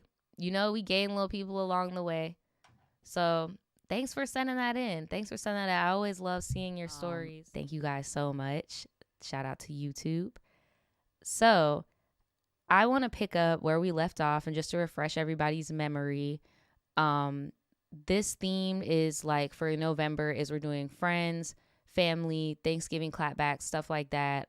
Because I'm aware, especially in this climate with mental health and stuff like that, and our generation focusing on breaking generational curses and stuff like that, a lot of us aren't in contact with our family, and we have to create new families with our friends. So that's why there's a lot of friend stuff going on in here too. And for a little razzle dazzle, we also have working stories, like people who work during the holidays, whether you are in retail, food, whatever. we have that because, like someone said in the chat, the capitalism don't stop. All right.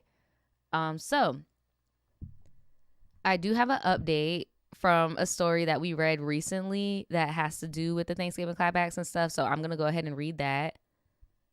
Then we have another story that's technically an update, but it is family related. And this person is very memorable. And I know y'all are going to want to hear this update. The next one is a working horror story, working during the holidays horror story. Working fast food. I was supposed to read it the last stream, so we're gonna get it now. The next one, I forgot about this. This also happens during the holidays that I mentioned earlier, is people try to force these half-ass relationships so that they can have somebody who's Instagram worthy for the family photos, go on the little dates and stuff like that. So we have a lot of relationship horror stories. So we have Libra men are demons. Libra season is over, so I guess they said we about to give y'all the business. Libra men are demons. And then the last one, if I have enough time, I'm going to read is called, and I know this is the juiciest title, so y'all are going to be like, no, I hope we have enough time.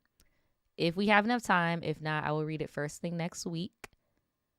TRIBETEA, it is so hard to find good Black women friends.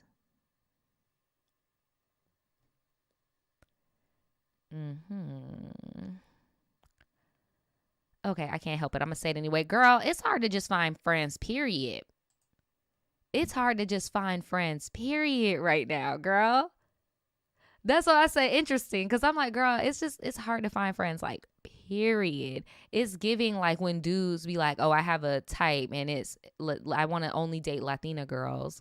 And it's like, well, maybe you should try to like date girls, period. Like maybe you should try to like, you get what I'm saying? You're limiting yourself here. I don't know. That's just me though. But yeah, I just had to say something. I had to say something. But we're going to start off with this update, okay? So the update is from the brother needs to get his ass lit story, okay? And I was going to save it for December for the update, but we don't have a lot of clapbacks in quite yet. And the audio clapback I was supposed to have got messed up. So I'm going to just go ahead and read this one since it's all fresh in the mind, okay? So I have a little update on this stuff right here, okay? Now, the brother has since moved out. Y'all remember, right? Because, you know, if you're watching this on Twitch, shout out to the Twitch crew. Y'all remember what I'm talking about, right? Like the brother who lived in the basement because he broke up with his girlfriend and the mama don't be making him pay no rent or nothing. And he just be in there and they be throwing the cat in the basement. And he live in the basement and he tired of the cat being in the basement. So he decided to get bucked one day and try to talk like he was somebody's daddy. Yeah. That guy. Okay. Hell yeah. Okay. You remember. Bet. Okay. I'm just making sure that we on the same page on Twitch because I know it's been a little bit longer for y'all. Okay. All right. Back in business. So we have an update. He has since moved out. Good for him. Yes, and it's been a bit since he has left. Yes, I did my little happy dance, and yes, I was heated when I wrote in initially because when you put everything in perspective, speaking about me and my brother, for one thing, we just never had a relationship that grew beyond seeing somebody as a kid. Okay. So basically, he views you still as like a child, like a little sibling, like a baby sister, and not, you know. So me and my sister's relationship evolved into adulthood though, contrary to mine with his. I'll keep it short, but I'm gonna just do enough so y'all don't get lost. I do know that people change. I myself have changed from my teenage years into adulthood, but my brother, from what I can see, first off, this ain't his first rodeo moving back in and moving back out after he breaks up with some girl, Okay. And I told y'all how I feel about that personally. I mean, you choose to have a kid, you kind of choose to take care of them for the rest of their life type of deal. And you're supposed to teach them how to be independent and take care of themselves so that you're not burdened. But if they don't got no place to go, I mean, they didn't ask to be born. But damn, bro, you're like 35. Like, chill. You need to get your stuff together. Man. So she said he either get kicked out because he broke up with somebody or the landlord is acting stupid. Basically, he not paying his rent. Talking about that landlord acting stupid. Bro, you are 35 years old. So this has gone on for years and years and years and years. And people get tired. My mother does it to herself by letting him back in. So it's on her. So she can't be complaining when she sets the stage. And I agree with what a lot of you guys were saying in the chat too. And I also agree with what you said about infantilizing as well. Because, well, it just makes sense. Not to mention, with the pets, I don't know why we was talking the way we did, at least to me. Oh, talking about when he was yelling at her. Right. Y'all over here tripping about this. Y'all said y'all are tripping in the chat about the fact that he said the landlord got something going on. Like, bro, you ain't pay your damn rent. That's what's going on. Oh my gosh. So it is a shame that you have this grown man who makes more money than me and my sister combined. Always has, mind you, and does stuff like this. And he's still a teenager. Where does he work? And if he making all this money, why does he have to live with his mom? Like, something's off. I feel like it's given, I want to spend everybody else's money but mine. Weird. I was sort of acting like him when I was in high school, but I was in high school. Like, you're supposed to grow out of this childish behavior. He does not have to live in my mom's place. Not only that, we have cousins who will be glad to house, be glad to live with him and put him in buildings that mostly have men in them. I guess they said they had family buildings. Oh, so you said yo people own, like, I'm assuming like a brownstone or some shit like that, or like a condo or something. But unlike the mom, these cousins charge rent if you want to live in those places. Seems reasonable to me. Y'all funny talking about the landlord tripping. They welcome everybody that just joined the chat, by the way. The landlord tripping is wild.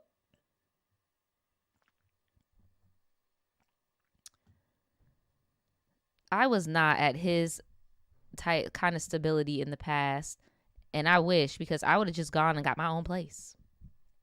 But I'm here for now, and you know what? I got a roof over my head. My job is close, and that's something to be grateful for. I know that's right. And as for my brother, it's sad to say, as his sister, I can't forgive him being, I can't, for what do you mean? I can't something him by himself for long. Oh, I can't picture him being by himself for long because of his track record. And he's almost 40. He is the oldest out of all of us. And also, we are not African, Hispanic, or Caribbean, because I saw a lot of people speculating in the chat. We are just Black Americans. But I can see why people would think otherwise, because this type of stuff is abundant in those households as well. I have since put it all past me. I'm in my 25th year, and I refuse to take what does not serve me.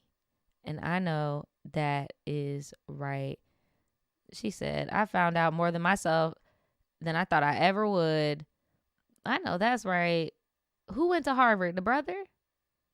The brother went to Harvard? Girl. What is so he's just one of those people who is like, we could spend your money, just not my money. That's what I think is going on. He is a Harvard graduate. But that is true. She said there is a difference between intellectual intelligence and emotional intelligence. That's true. But you have to have a level of discipline to reach certain academic levels. I feel like he's just choosing to play dumb. I really do. because it works for him and it has worked. Like, what? Right? Harvard to your mama's couch is crazy. That has to be intentional. There's no way he make all this money. I'm glad he's gone, though, because it's like, bruh.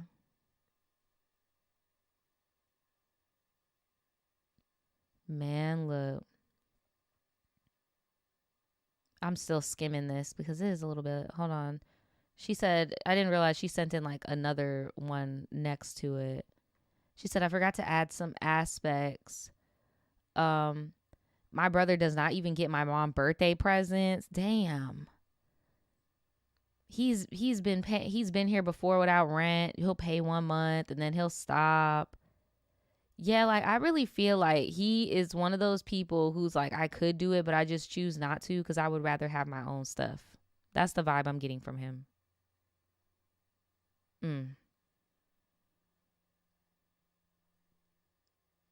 She said, I could say more, but I'll be here for a long time. Y'all get the gist. Y'all get the idea. No emotional intelligence, but just intellectual intelligence. It is sad because he's such a smart individual and I know that he's capable of doing more. So it does have me a bit sad in that he's the way he is because he could be better. He's just flip-flopping, becoming his own worst enemy. So not only is this ridiculous, it's a serious, depressing situation. Maybe he has like a mental illness or something that's causing him to self-sabotage. That could be it too. I don't know. She said, the moral of all of this, well, I could tell you that I'm still learning what I do not want to be and what I cannot do. And, you know, it just is what it is. I use my mother as like a lesson of what I want to do and what I don't want to do. And I'm gentle with myself to become a better me. You can call this like a letter to myself, I guess. But I just wanted to put it out there because you never know who could relate. That's true. But yeah, she said, have a great, abundant day. You as well. And honestly, you're right. All you could do is just not play into the game. Like, but I do think there's something going on with your brother. I do think something's up because it's not making sense. Like, what's the real tea, you know? Like, what's really bothering him? Because I don't understand how somebody could be that intelligent, because you do need some type of discipline and self-restraint in order to make certain levels of academic achievements. I don't,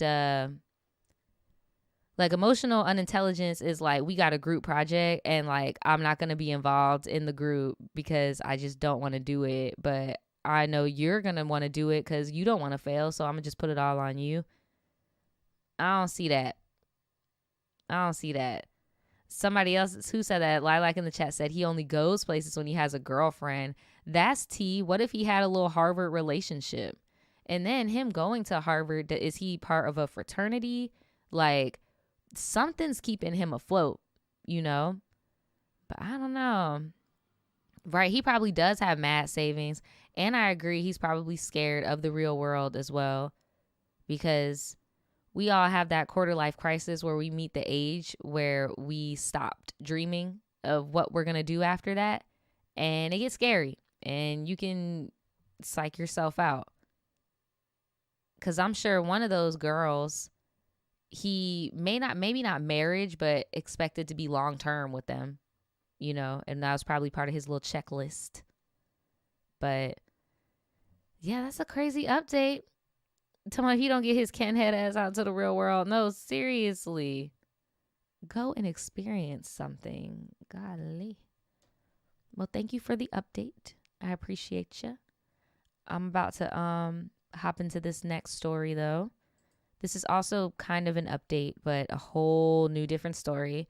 And it is about, if you guys don't remember, it was about the tribe member who was in foster care.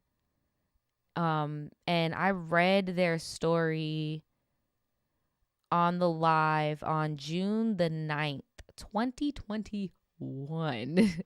So this is a long time ago. I read their story and they sent me like a little update, but just a refresher. At the time that they hit me up, they were in foster care. And they basically just told their whole story of trying to get out of foster care or trying to find like a transitional space. And in the time she had to live with this girl and her boyfriend. And y'all are so funny in the chat talking about 2021. I barely remember last week. No, me too. That's why I was like, let me go ahead and break this down for y'all.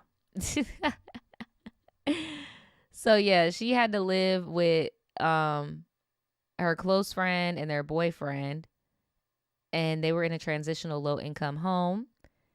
And my bad, y'all. I didn't mean to do that.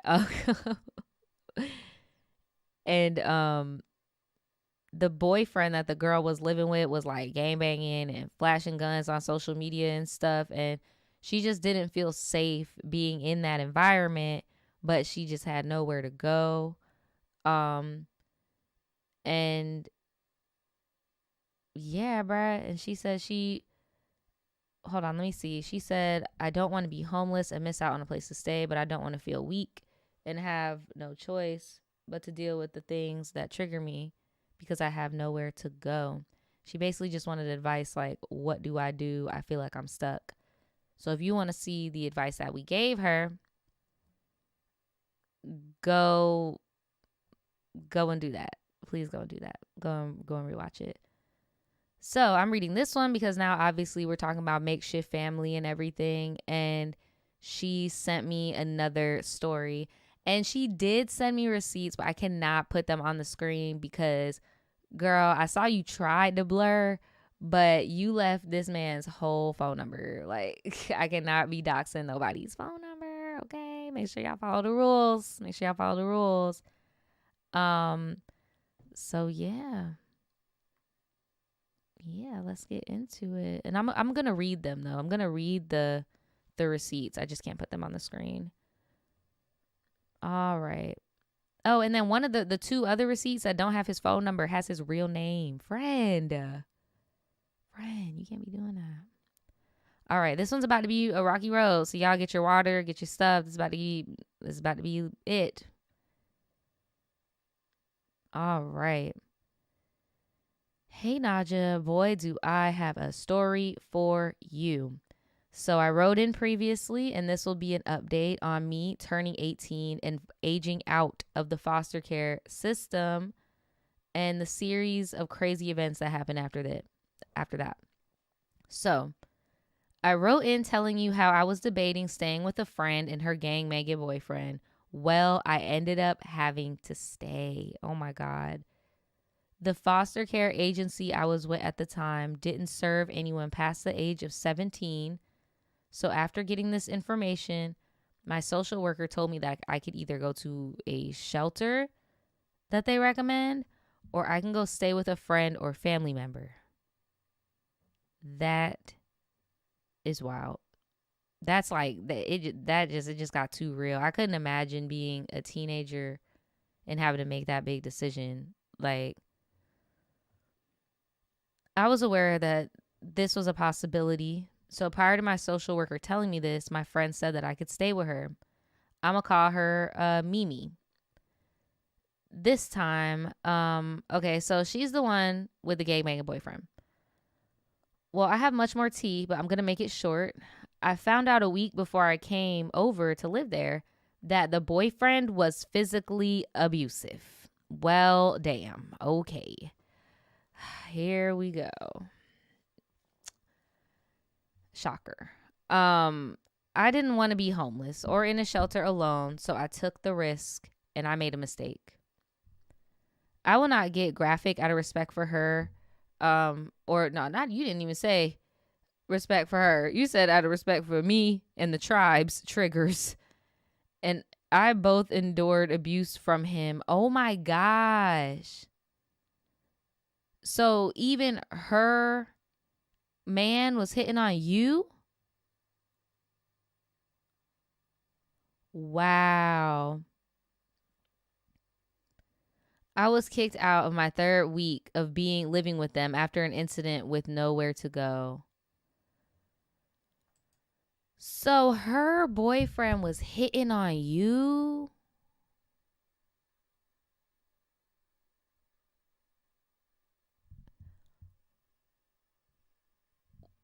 What the fuck? I was about to say you should have pressed charges, but I understand why you didn't. Like, technically you in the streets.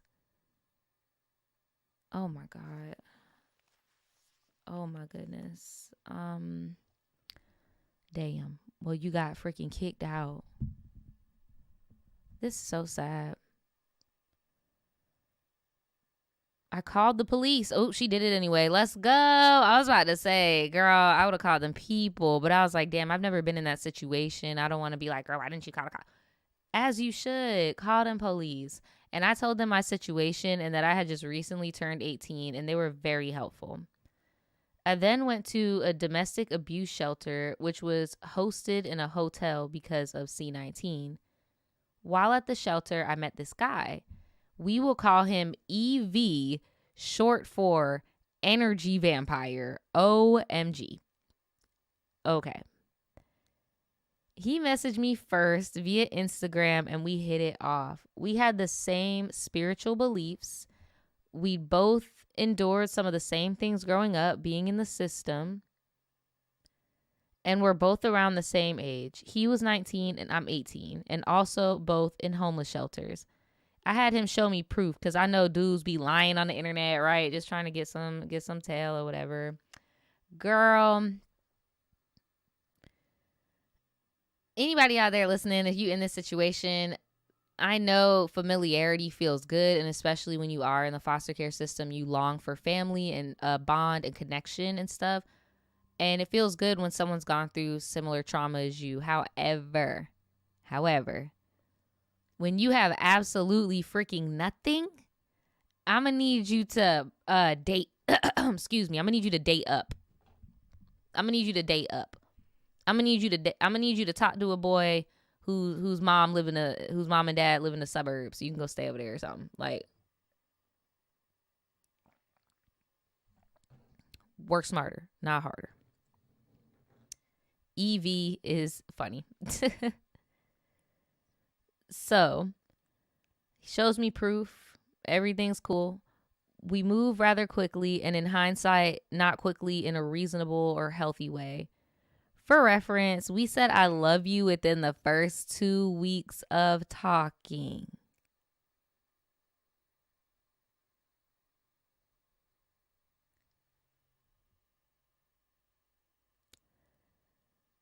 Okay. Red flag on the play.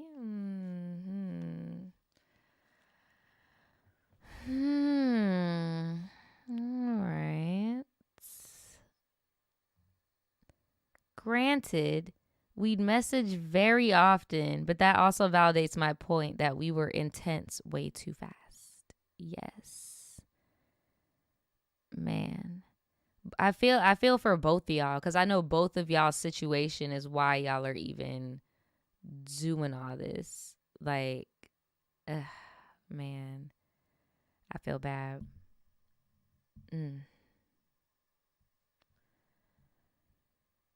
The shelter was only meant for emergencies, so the maximum stay is 2 weeks, but I got an extension that went almost up to a month. Damn, that's a long time.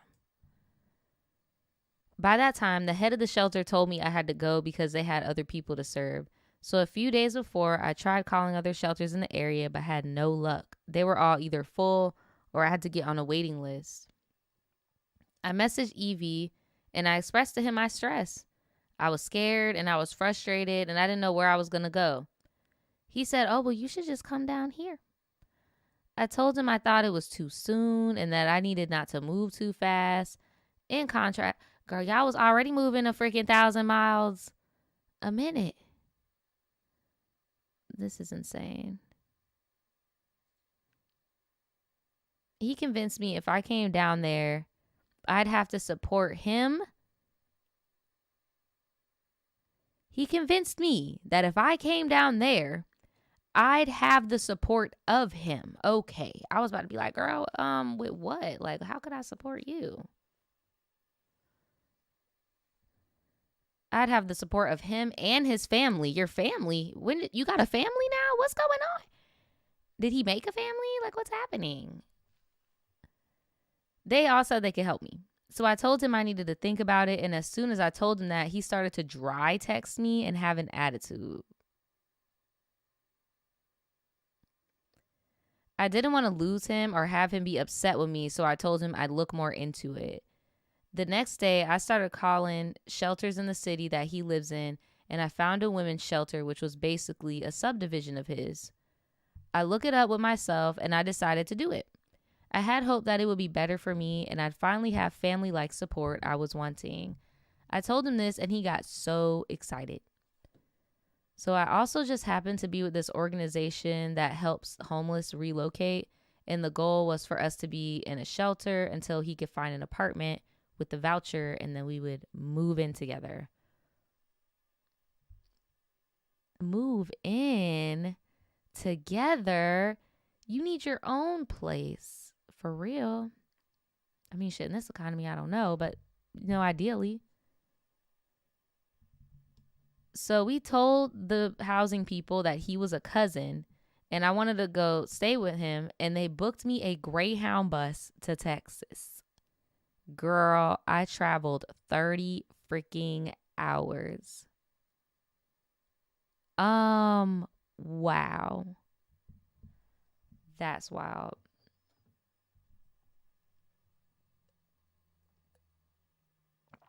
Let's decompress for a second.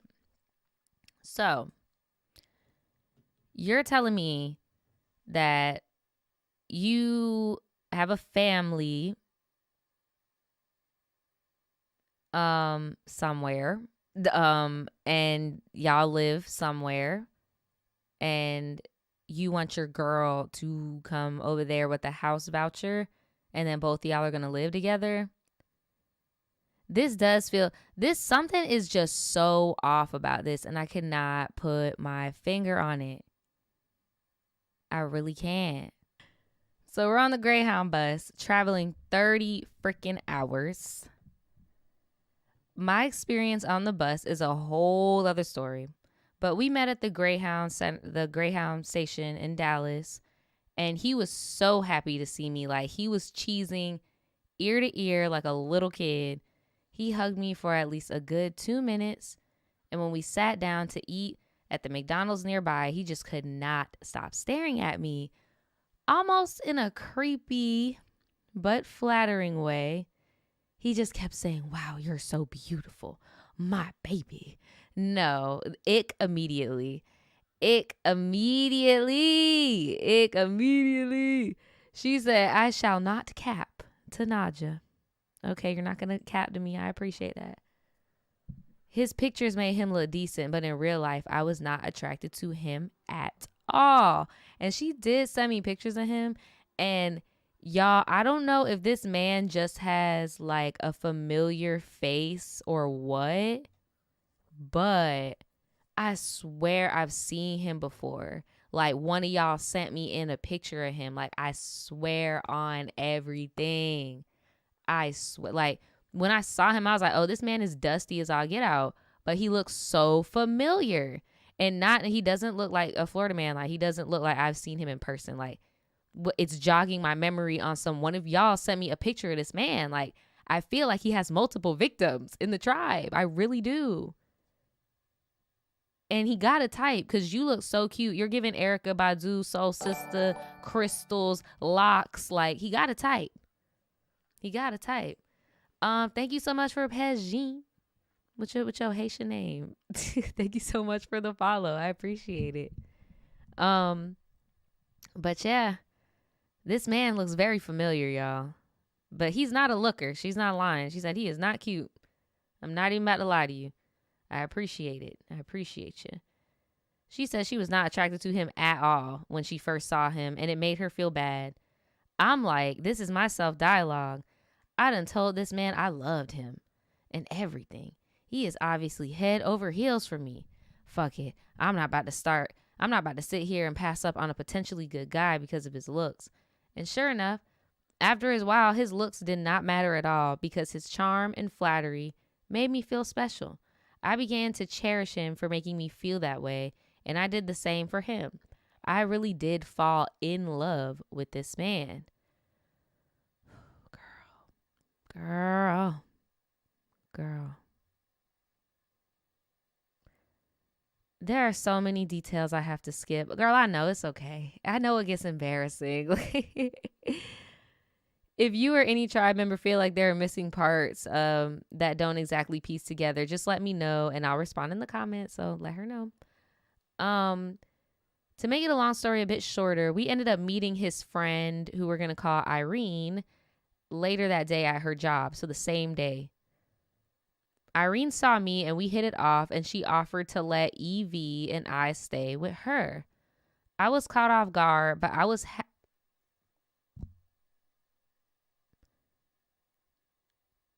I thought that he already had a place to stay with his family. And then I thought that you had a housing voucher. So I guess that's the missing part for me anyway. So let me know if you're watching. What happened with that? How come day one, just got off the Greyhound bus, y'all about to go get a bite to eat, and he sees somebody he know, and now y'all about to go stay with him? What happened to the voucher? What happened to... I'm confused, child. Is it just me? Are y'all confused too? Hey, the housing voucher just ran out. I don't know what was. Or was it just a bus voucher that they gave you? I don't know. So I was caught off guard about this sudden thing, but I was happy, and I tried to see it as a blessing because I planned on going to the shelter. That's okay, girl. No, go to the shelter. Go to the shelter. She said we could stay as long as we need. No, you should have went to the shelter, because at this point, I know you said you ended up falling in love with him, but like, I know you did not fall in love with him in a fucking day, in fucking hours. We still need time to get to know each other. Go to the shelter. It's a blessing that y'all are even in the same city. Or weren't y'all like up the street? Man, you should have went to the shelter. The girl said we could stay with her as long as we needed.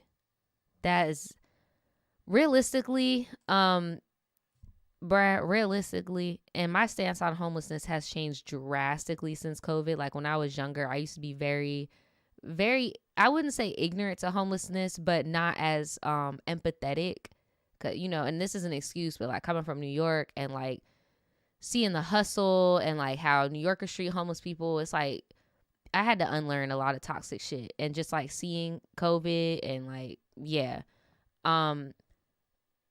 With that being said, when somebody is in a certain space, it's not going to be on some, oh, I'm going to live with you for 2 weeks and then I'm going to be good. Like, no, they're probably going to need to stay with you for up to a year. Like, really think about it. A lot of places are not going to even let you into an apartment or a residency if you don't have stable employment for a long amount of time. You don't have paperwork, your license, your documentation. It's a lot. So the whole like you could stay as long as you want, people say that, but they don't really mean that shit, because like the reality is it takes way more for someone to get on their feet. And I would even say now it's even harder. I feel like even now it's probably be 2 years because of the inflation and everything. Like, because I know there's housing waiting lists now. The housing lottery is like it right now. So yeah, I could already see this about to be some housing drama. I foresee housing drama. Yep. And people become very nasty when you're not valuable. You're most likely going to end up being a maid because, bruh, if you're not bringing in capital, they don't think you're valuable. And they're going to be like, oh, you don't do shit. Watch, bruh. And then you guys were just minors 2 seconds ago. You have no work experience. How are you going to it's going to be a bitch for y'all to get hired in the beginning because you have no work experience. Then you have no parents to like help you with certain, like, bruh.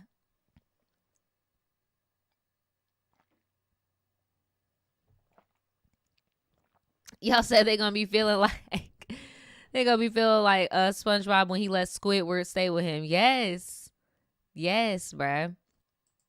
And then don't help somebody who really just had no intent of getting on their feet at all, because then you really will end up with a Squidward situation. So 2 weeks later, EV breaks up with me via phone call while he is at work. Plot twist. He says that he's stressed out and that he is still madly in love with me, but wants to be with me at a later time. I'm so confused because this dude sleeps on top of me and cuddles me and tells me all the things he wants to do in the future and literally cried, saying he never loved anyone like me. So I break down and I'm an emotional mess. He comes home from work a few hours later and comforts me. Honestly, it seems to me like he just might be here for the drama. I think he might just be here for the drama, girl. Because what is that? How are you doing all this weird stuff? You gonna break up, talking about you stressed, and then you gonna come home and wipe my tears that you caused? Oh, you sound like you're here for the drama. You're here for the drama. And then y'all being so young, I know you probably don't have like examples of relationships. So, and then because of your situation where you're set in all these random family dynamics, you know, all you really got is the media and friends and shit. So maybe his idea of a relationship is my idea of passion is mess. Because even when y'all first met, like the whole, oh my God, my this and that, like it's just very passionate, very the drama, you know, like girl. After me having to literally pull information out of him, he tells me that it's actually his friend Irene that was imposing her views about me onto him and that he didn't really want to break up. Again, strike two. It sounds like you're here for the mess. It sounds like you want two women fighting over you. It sounds like you're here for the mess. I feel bad. Like, I feel bad for him, too. I can't help it because I know he was given a short stick. Like, he most likely... You know how some people just like to beef so they could feel something? You know? Like, I know that this is like an emotional lacking thing. Because it's like, what? You over here trying to start beef with the bit that let me in the house? Like... How uncomfortable is that? And then it's like, I don't know about y'all, and I'm pretty sure she's probably about to be the same way. Yup, I already just skimmed ahead. I know she about to do it. On some Gemini shit, bro. You only got to tell me you don't want me here once. Because if you think I didn't have a backup plan and a plan C and D and even F, you're funny as fuck. Yeah, you only got to tell me once. I will collect all my schmeckles, pull a Wendy Williams, and be gone. Like, because she's been doing it on her own this whole time already. Like, the fuck? You not got to tell me twice. I would have went up to Irene. I would have politely been like, hey, so Evie told me that you feel some type of way about certain things that I do around the house. So... let's talk about it. I would rather you talk to me than to him because we're both girls. I'd rather it just be between us, you know. Like, what? I'm about to be out of here. Right, I'm going to just leave. Right, leaving with my luggage in the middle of the night. Waking up cold and alone. Be like, where did she go? Look. So he promises me everything he did in the beginning again, like talking about you beautiful, all this shit. And we get back together. Girl, was that even really a breakup? So we're back together, but his friend wants me to leave her house within the next few days. So now I am stressed about that. The next day, I plan to go to my other friend's house, which is on the border of Texas and another state.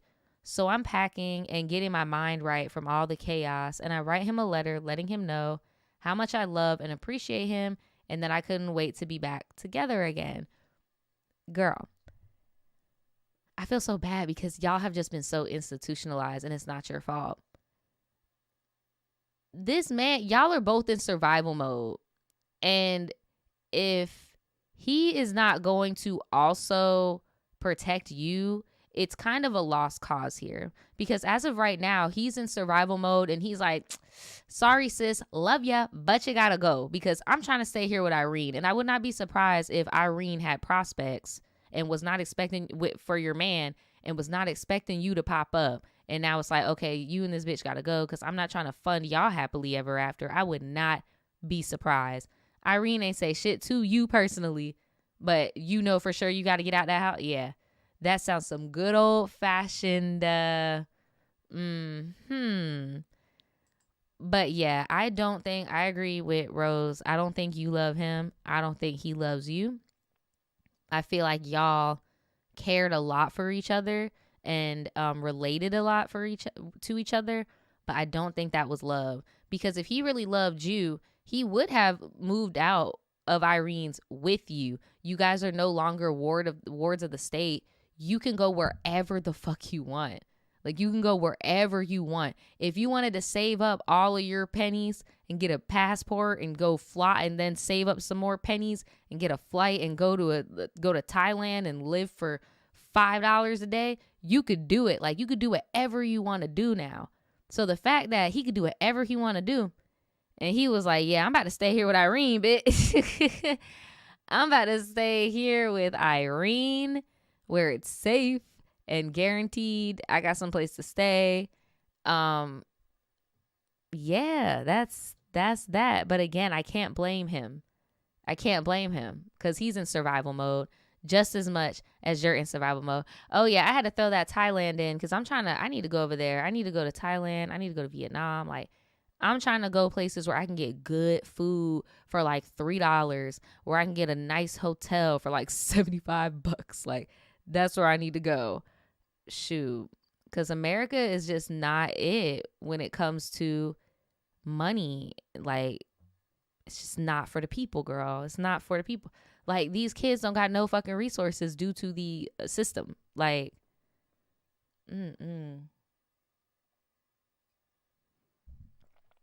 Right. He said, this woman keep me fed. I got to stay here. So he comes home a few hours later and I'm wearing my little lashes, my makeup, and a cute dress because I wanted to make our last day together worthwhile. And as he walks in, he is all over me. And I hand him the letter and his face lights up. And he's like, aw, thank you. And he's talking about, I'm still having doubts. I said, doubts about what? And he's like, I don't know, man. I feel like I still want to see other people and explore. I just want to have fun and talk to other people. And I want you to wait for me until that is over. Oh my God. He said, right, just rip the lashes off. Just rip the lashes off, girl. When I tell you out of mid-sentence, you want me to what?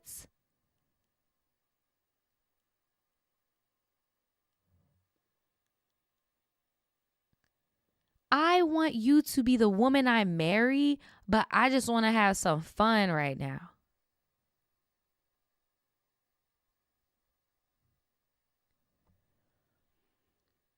The gag is, if this is the woman that you want to marry, you wouldn't want to stick your little stubby peen into anybody else because that's everything. Like, you found her. Like, this is it. Like, anytime I want to do it, this is who I want to do it with. Like, what do you mean you want to go fuck around? It sounds to me like maybe you should have left old girl on Instagram where you found her, got all this shit out your system, got your shit together. How about that? Let's backtrack a little bit. You're homeless too. You have other things that you should be prioritizing than trying to go out and fucking some girls. And you're not no George Clooney. You're giving strong Kel Thompson. Not Kel Thompson, Kenan Thompson. Kenan Thompson. Strong Kenan Thompson. With wits. You're giving bear in the big blue house. Wits.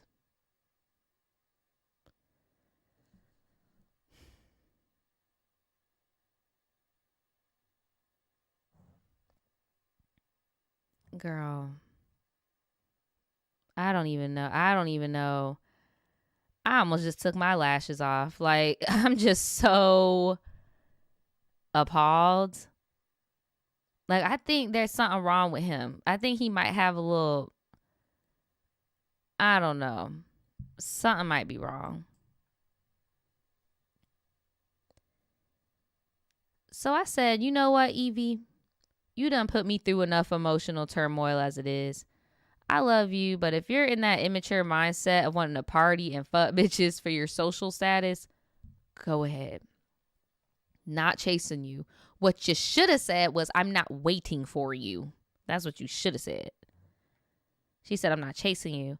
And then automatically he just switches out of his sweet persona and says, I don't know what's wrong with me. One second I feel one way and the next second I don't. And he's like, look, babe, I don't even feel that way anymore. I don't know what's wrong with me. It's like I have multiple personalities. I only want to be with you. I would have threw a tomato at him. I'd be like, boo, tomato, cut the act. You suck. Get out of here. Take 10. Take 50. Get out of here. Like, are you dumb? I immediately said, I am not doing this with you. We're done. He started boohoo crying, pacing around. I felt bad. And when I looked over at him, I did feel love. Girl, no, that is called pity. You can care for somebody, but damn, this is pity. He's giving heavy Diego energy right now. Just very immature man-child. I felt love for him and the desire to soothe him, even though this was all his fault. He kept asking if we were back together, and I told him I still need time. Fast forward, he drops me off at the Greyhound station the next day. We hug and say goodbye. When I arrived at my friend's house, I texted him, and he was very dry. He gave very little emotion and very little effort because he's fucking Irene right now, girl. He's not trying to talk to you. The initial plan was for me to stay at my friend's place until he got the apartment. And I asked him if the split personality would ever kick me out of that apartment and put me at risk for homelessness. And he said he didn't know.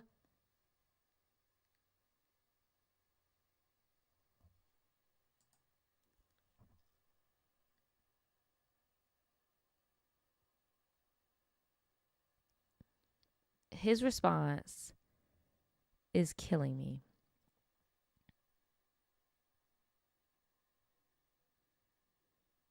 He said, I don't know if my other personalities are going to kick you out the house. Bro, you don't got no other personalities. You know why you don't have other personalities? Because you remember saying what the other personality is saying. That's not how DID works. You don't remember that stuff. And that would be the most fastly cycling personality change I've ever seen. Like, what are you, like, bro, you're delusional. And I'm glad she said, once he said he didn't know, I told myself that was not a risk I wanted to take. As you shouldn't. Because just like I empathize for him with his past, y'all have a similar past. I understand why you wouldn't want to put yourself in that predicament, especially when your name isn't on a lease where you can have a say and, you know, dip. Bro could kick you out whenever. Call the police, be like, yeah, she got to go. A loophole, though. Get a piece of mail sent to that bitch. They can't kick you out. Get a piece of mail sent. That's how they be squatting for real. They be on Australia, 60 Minutes. They be like, yes, this lady, we hired her to be a nanny and she just lives here now. We got to live with her. Like, look. I'm telling y'all, that shit's serious. So after he told me that, I blocked him on everything. And 2 days later, I felt bad 2 days later, I felt bad and I told him we could have a friendship. No, I would not want to be friends with him. I'm sorry. This man has told you straight up that he wants to marry you someday. You're literally following his request and waiting for him. You don't think this man gonna hit you up in 5-10 years? You know how many of these fucking dusties tried to still be my friend? Girl, that ain't real. Like, what is that movie? I watched this movie. Fuck. Maybe y'all could tell me the name of it. It's a movie from like the 90s. And it's about these two people and they just keep brushing past over and over throughout different phases of their life. And the dude was just like, men and women can't be friends because underneath it all, we're thinking about smashing type shit. And like, you're not really giving him much to think about because he's already done it. Like, he knows what comes from you by being in any type of relationship with you. Like, girl, I can't. Someone in the chat said, why can't we be friends? I personally think we can. I think we can be friends and coexist. However, I have noticed that usually the guy friend has to not be attracted to you. Whether that be they are just not attracted to women, or maybe they've gotten the ick from you, which I prefer. I like when men get the ick by me because then it's just like, girl, we're girls now. Like, now I can call you girl. Like, now we're good. Like, you got the ick from me. You see me in my wig cap. Like, I don't want you looking at me like that anyway. Like, that's usually it. It sucks, but men are very visual creatures, and like, that's just is. If they're not attracted to you, then yeah, you can be friends. But another truth is that men don't really have that much discernment of what they stick their shit into also. So even if you think that you're not physically attractive in your brain, they don't fucking care. Like, they don't care, bro. The same scenario I said with the wig cap that would give someone the ick, that might make somebody still at one point, they'll be laying in bed one night and just be thinking like, damn, when Naja was looking like Roger, she was looking real good. When it's like, bro, you're sick. Like, you get what I'm saying? Do you get what I'm saying? But yeah. See, you said your guy best friend had a crush on you for 10 years. Look, I'm telling you. I'm telling y'all, bro. I'm telling you.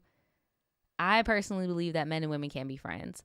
But if y'all let me know what movie that was, yes, thank you, because I want to rewatch it. But it was really good. It's like they just kept meeting each other in different phases of life in random ass ways, but they would always have like really good banter, back and forth conversation.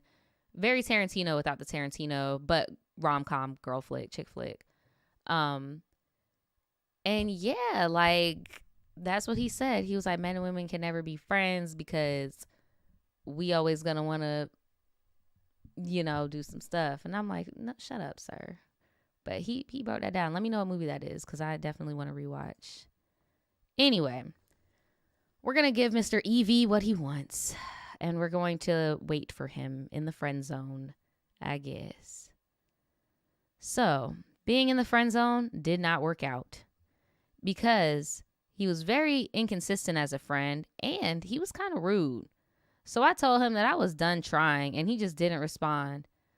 After a few days of that, I removed him as a follower on my spam account and he just starts going off on me. Oh no. So here's the going off part. What is he saying to you?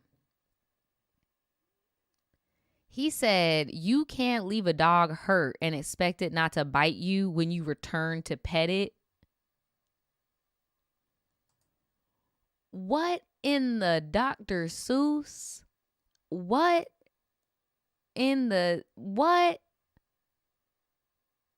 What are you, Lil Wayne? You over here saying metaphors? He said, you cannot leave a dog hurt and expect it not to bite you when you return to pet it. I mean, he kind of ate. He kind of ate. I mean, you shouldn't have went backwards for that little fuck boy. Like, ooh, I'm so glad I just censored myself because that kind of just pissed me off. I don't like mansplaining that, but I don't like that. That man just hit you with the metaphor. He said, you shouldn't have came back for my rabbit ass. Oh my gosh. And you talking about you right. Like I probably shouldn't have. He talking about there is no more love left in me. Boy, calm down. You're embarrassing. He said, fine, I'll be the freaking bad guy. And you're like, not everything is your fault, bruh. Not you still trying to reason with the madness. You cannot reason with madness. That's why he's like, I'm gonna marry you. Because no. He talking about y'all gonna feel me. And you said you're not a bad person, you're just going through something. Man, you really trying to talk him off this emotional ledge. He said it's too late for that. You're the root of the problem. And you said, I apologize. Seriously, you can hate me.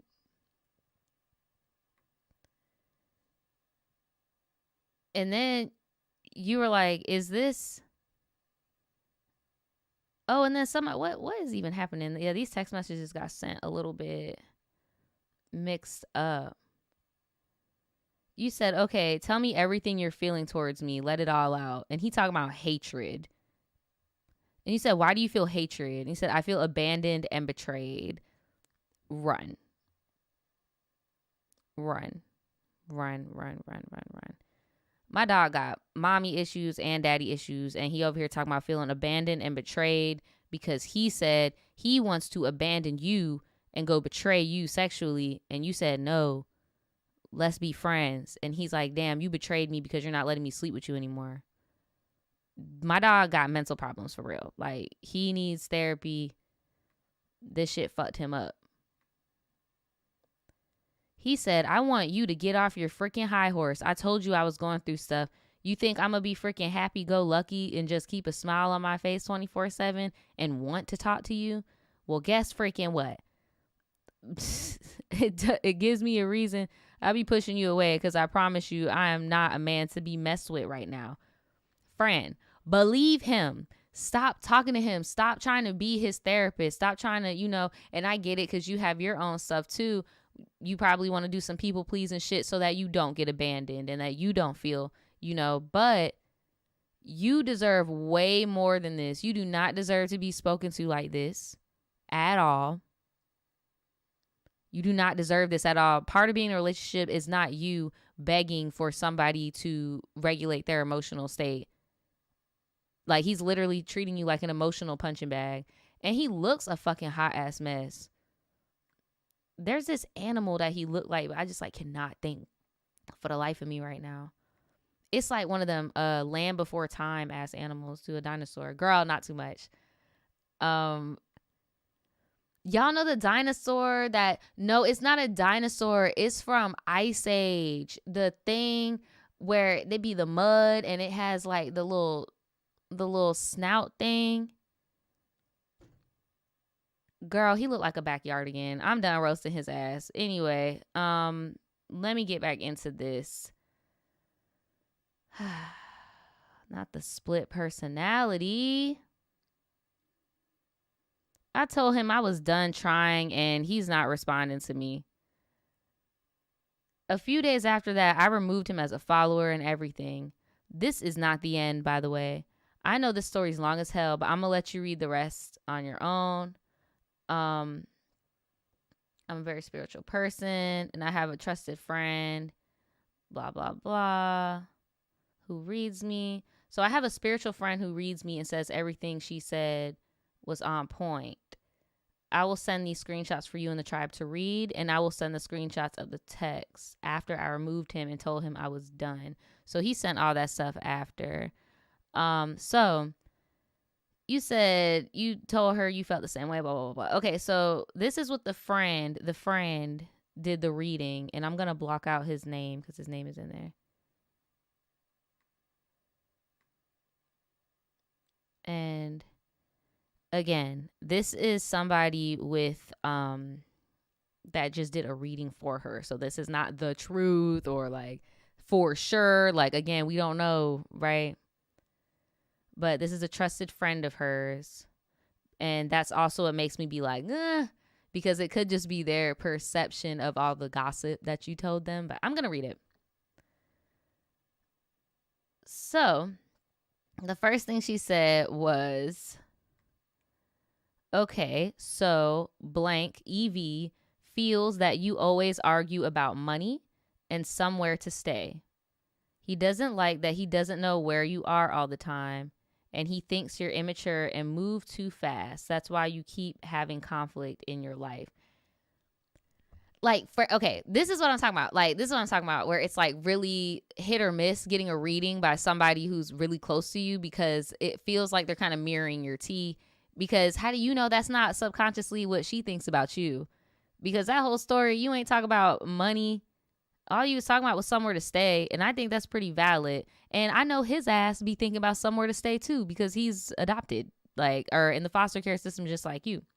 So, not saying that she's not good at what she does or anything. I'm just saying, be weary. Your best bet is to go to somebody very out there, you know, so at least then you could clock when they're fishing. You could clock, like, if it's not for you, if you're not receiving the message, you know. But hey, that's just me. She said he thinks you're immature. That man immature, child. He thinks you're immature and move too fast, and that's why you're having conflict. He's blaming you for all of your struggles. He thinks you're trying to be sneaky, and he thinks he knows what you're trying to be sneaky about.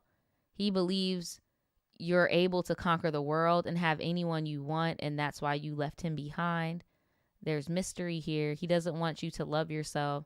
He hates when you choose yourself over him, and he wants you to walk out of your empowerment and travel back to him. So, girl.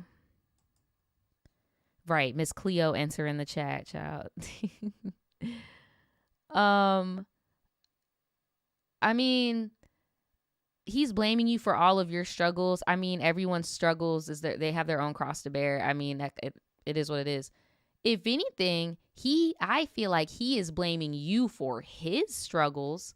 I feel like he's blaming you for his struggles, because as a man in our society are supposed to be providers.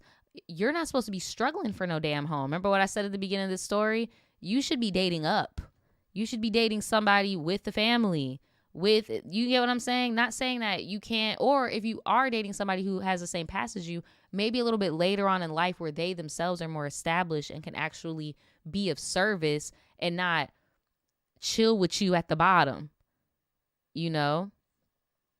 I think he was blaming you for the fact that with even the job he had, he couldn't get out of Irene's house. Like, that's what I think. I don't think he was blaming you for your struggles. I mean, that's the normal average person. We blame everybody for their own shit, right? But yeah, I think he was blaming you for his struggles. And then, no shade. It's just easier to just call this Miss Cleo. We got our characters. So then Miss Cleo sent her another, reading, I guess.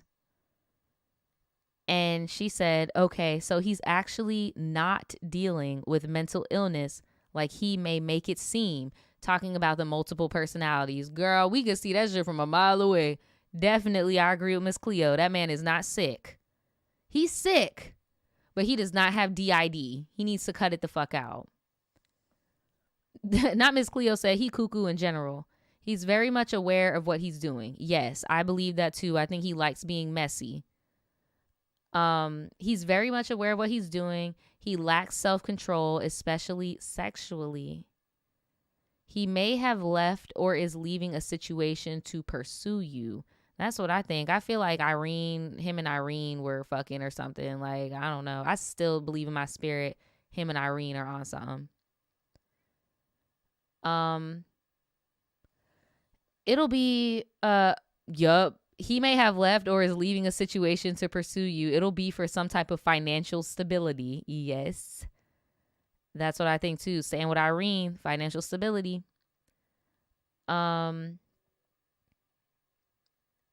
He's on some, I'm helping you to help me. That is what I disagree with, because by him staying with Irene is very selfish. It's very much telling you the opposite. I got to look out for me first. That's what he said. He said, I got to look out for me first.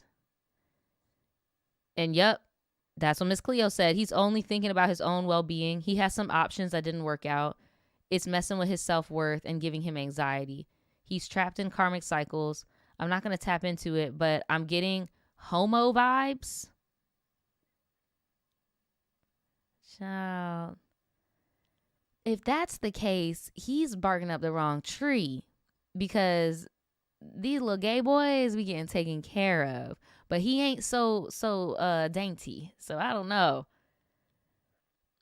And if he's not, he's trying to act like something he isn't, and maybe imitating a person he wants to be like seriously living through them. That's the vibe I got. Like, he's showing the impersonation of what like a father or a mother should be, like loving, caring, like, because he hasn't had examples, you know. That I got that vibe too. But gay is wild. I don't get gay vibes from him just looking at him. I just get dusty vibes. Like, just dusty, giving just dust. Big old bag of dust. I don't know what to tell you. And then meanwhile, you're over here looking like a bohemian sun witch, looking cute. I'm so glad you put a clown emoji over his face. This man got... Oh my God. I don't trust him. I was about to say what type of tattoos he got, but I'm not going to do it. Because it's so... All right. Yeah, let's just get out of that, okay? Look, I'm just so glad that you're out of that. Keep that man blocked. He's freaking psycho. Miss Cleo's she's somewhere. She went somewhere with that. I see where she was going with that.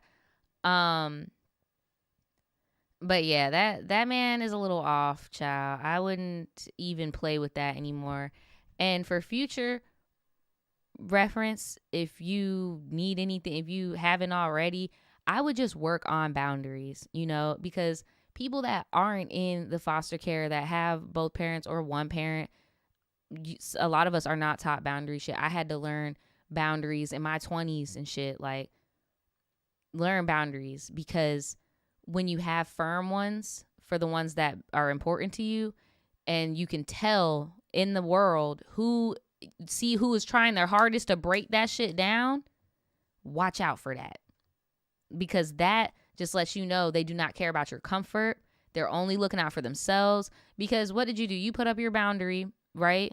I don't want to live with you. I want to be in the shelter. Dry text. Not texting you. No reciprocation. None of that. Then when you put up the ultimate boundary of blocking him and getting out of it, oh, now you getting all type of I hate yous. You don't want to fuck with me. Oh, I'm this and I'm big and I'm bad and I'm that. And it's just like, oh, okay, so this is the real you.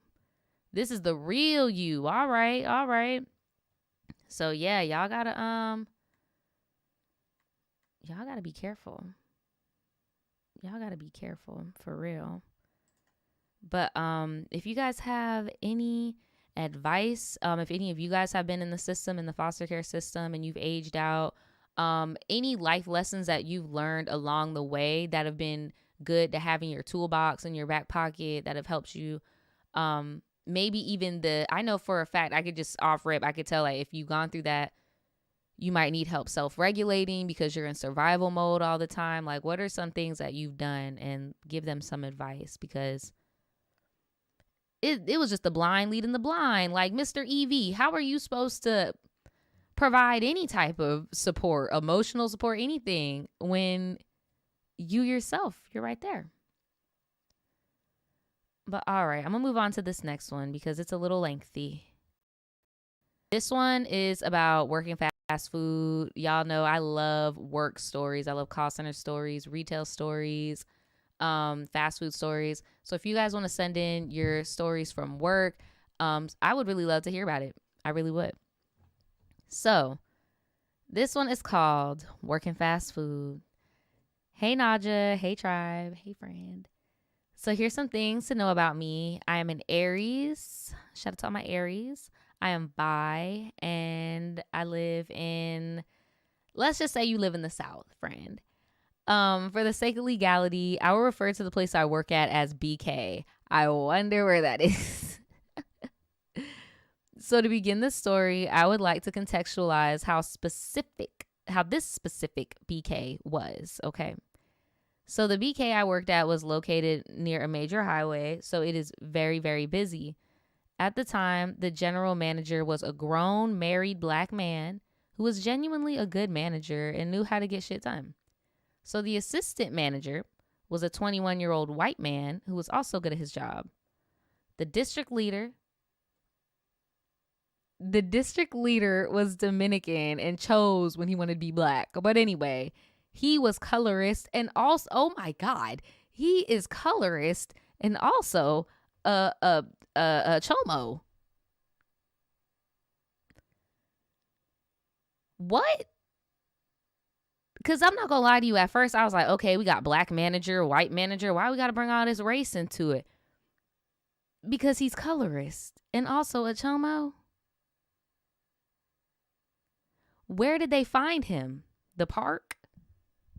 Like, what the fuck? And she says she knows this because he would text underage employees. He would make the job so hard for the GM, like unexpectedly changing the schedule without alerting anybody. Anyhow, the white assistant manager was moved to a different store for the time being, and the GM ended up quitting. The job was never that good, but the next GM was this Hispanic dude who was an alkie and could not do his job to save lives of thousands of children. So, recap, because those were a lot of characters in that short little paragraph. So, the white dude got replaced with a Hispanic dude. And this dude is an alkie. And apparently also does snow up his nose. And it's so bad that his wife has to control his finances. Damn. How y'all know all this? How y'all know his tea? Anyhow, he hardly worked and left us kids to close the store, so y'all pretty much quit. Now, I swore up and down I wouldn't go back, but the white manager came back. And as the GM, and so because of that, he was offering more than the new job I got. He said he was trying to restore the place and yada yada, so I came back since I knew he could run the restaurant. When I came back, they were severely understaffed. On the weekends, it would just be me and the GM closing. And now at this point, I was 17 and he was 22. Ooh, he also got another manager to come back. So wait a minute, you were closing at 17? That's wild. He also got another manager to come back who I was actually friends with despite the age difference. She was 30 at the time. And one night we were all working and decided to smoke out on the roof. It was normal for coworkers at this location to smoke with each other after work when there weren't any customers. Now, I was about to get on you and that coworker for smoking with you, but that shit really do be happening, bro.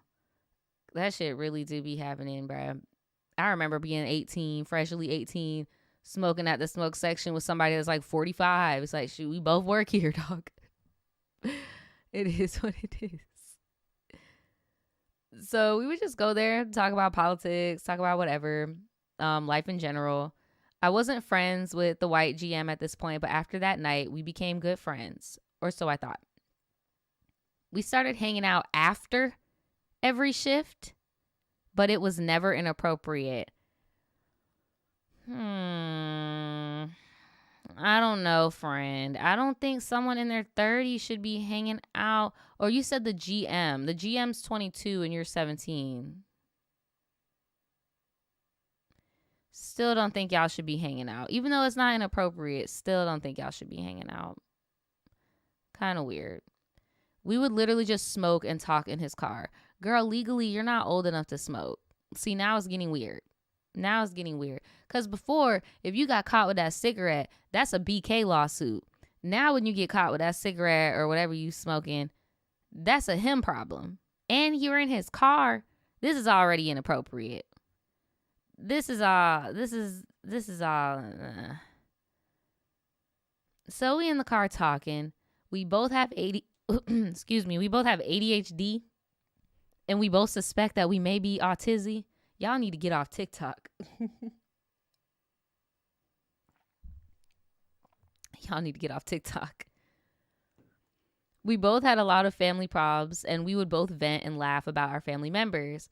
Through convo, I found out that we had the same middle school music teacher and had both attended the funeral, but we didn't know each other since we weren't even in middle school at the same time. I was about to say he's like 5 years older than you, friend. Like, when you were in kindergarten, he was like, what, in the 5th, 6th grade? I ended up catching feelings with him. Shocker. I even broke up my 2.5-year long relationship. Oh my gosh. Because my feelings were way too strong for the GM. Obviously, I knew that the age gap was an issue, so I never alluded to having feelings. Well, you sure as hell did go and break up that real life ass relationship. Wow.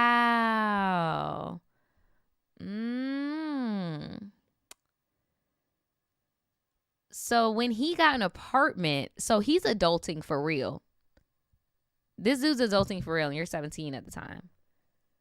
So when he got an apartment, I was where the red flags at? Where the red flags at? When he got an apartment, I was the first person to see it, and we started hanging out there. See, I did not expect this to even be this type of story. I thought we were about to talk about you at work and like how it's crazy and like all this other shit. I was not expecting this. This is a lot. And I saw somebody in the chat say maybe the manager don't realize that he's an adult yet. I was having that thought as well, but I remember being his age and being very hyper independent like him and having enough money to pay my rent, adulting and shit very early. And I very much thought I was an adult. I thought I was grown as fuck. I thought I was grown as hell. Very immature, but I thought I was very immature. But I thought I was grown as fuck when I was out here on the world and shit. I know his ass is like, oh, I'm doing big boy things. I'm standing on business. What are you talking about? I know he is. Because you don't start having that feeling until like you've been doing this adult shit for a long time. And then you're like, damn, I'm a teenager inside of an adult body this whole time, just forcing myself to like, you know. But look, y'all probably know what Burger King this is too. That's why I didn't say the name of it. Because I'm like, girl, really? You really about to do... Man, look. We'd run errands for the restaurant after work and then just drive around. And he told me once that he feels like I'm the only person he could really talk to.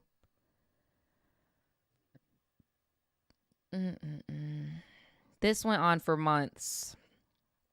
We'd constantly talk at work and laugh, and people would even point out that that I was a favorite. A new employee even thought we were dating. I finally decided to wait until a few weeks after I turned 18 to tell him I liked him. This is so embarrassing. Oh my God. Ah! I'm getting secondhand embarrassment. Because it's like, this is so cute, but it's like, it's giving Juno. Like, it's like, this is so cute and so innocent, but somebody involved is being nefarious, you know, like, just the act of like waiting to tell someone you like them. Like, this man can go into the frat and do Jaeger bombs and keg parties. He can go into a bar. He's in like a few years, he'll be able to rent a car. Like, this is just enough about the relationship for now. Thank God. I was getting the ick. Okay. The BK at this point was still understaffed and we constantly were facing problems. For example, the equipment would mess up and we would run out of staff all the time. The GM was not as good at his job as he used to be, probably because he's distracted. However, I gave him the benefit of the doubt, but the other employees were not having it. Yeah, I bet you they weren't. Like, they were fed up with the schedules he would make and felt that he asked too much of us. First, I'd defend him. I felt bad because he's working 80 to 100-hour weeks, damn, and doing too much already. Looking back on it, though, I feel like I was being used. I was a good worker and could manage to do the jobs of several people. The GM would also ask me for advice all the time, and the store was better when he actually listened to me. I'm a people pleaser, so that obviously did not help at all. I was just hoping he just needed to get back into the routine or something. Friend, if I was you, I would have came for his fucking job. As soon as I would have saw him slipping, I would have came for his job. You asking me for advice on how to run this ship? Let me run the ship. Let me drive the boat. Like 80, 100 hours a week. Shit. You would have told me that when I was your age. I would have been. So I noticed that things were in fact not getting better. They were actually getting worse. The other manager from earlier was even starting to resent the GM, despite the fact that they were good friends, the only other friend he had besides me. They would constantly shit talk each other, and me being a people pleaser, I just had to play the middleman and try to mend the work relationship. During one of his work rants, the GM told me he was thinking about quitting, and I fully supported it. I wanted better for him, and his job was not paying him well. He went through with it, but the boss of the district leader sent him an email about having a discussion about his resignation, and I told him do not let them talk him back into the job because we both know how shitty it was. But guess what? He took the job for a measly $3 raise. Mind you, he still wasn't being paid the average salary for his job. And I felt a type of way, to be honest, because we'd spent so much time talking about how he wasn't coming back. So, what you're going to learn, if you haven't learned already, is when you have an apartment and you have cars and you have all this stuff, like, you can't just not, you know? The system in the U.S. does not support, as we just saw at the last story, they don't support housing in that way. It's to the point where if I were to say Naja, the voodoo child, believes that every person in the United States and in the world really should have housing for free, somebody in the ether, that just ticked them the fuck off. What do you mean free? Free? Why not? Like, I don't understand. Why not? Right? But unfortunately, that's not the way that the world works, and as an adult you have to make certain sacrifices. He probably took that $3 so that he can hold himself off for a little bit until he does find something else, because realistically what he should have been told is FBK, they don't own you. You don't owe them a freaking let's sit down and talk about this resignation. The fuck? No, and I agree. Ebony said you got to take any little increase you can get sometimes. And $3 is not no little petty shit. Like, hey.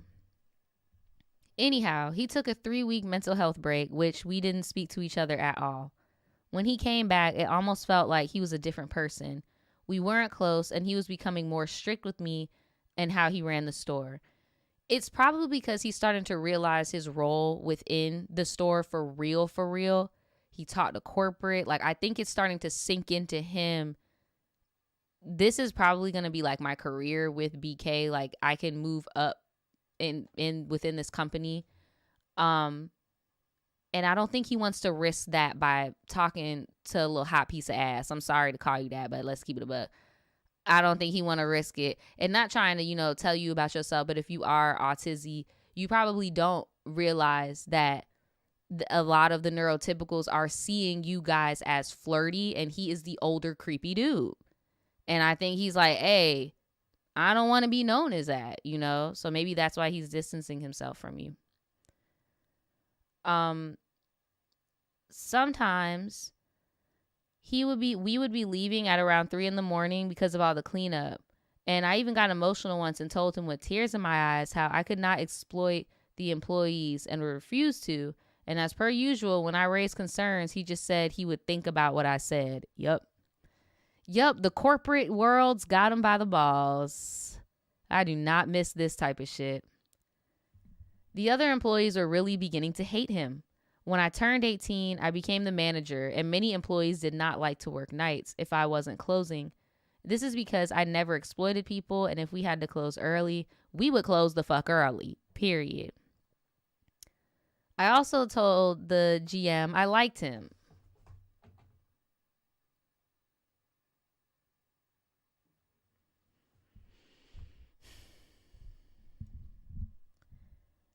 Since I was 18, I told him it had been a few weeks, and he gave me a very disappointing response. Don't mind me. I'm just currently in my own rejection therapy. So like this is a lot. He said he was shocked and needs time to think about what I just told him. I felt so embarrassed and awkward because of his answer. It was so vague. Even worse, some coworkers told me that he apparently was it.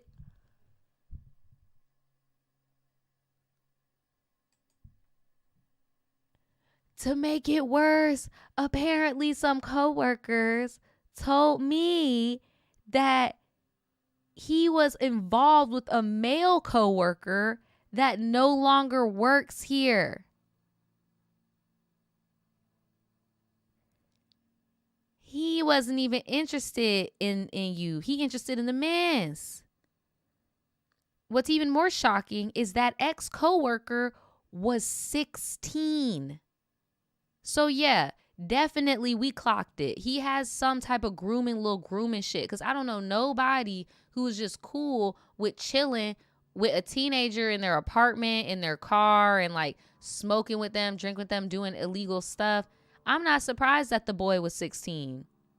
Because I could tell like he's used to hanging out with teenagers. The kid being 16 concerned me more than the fact that he was a male. Me too. Which is what everyone else was talking about.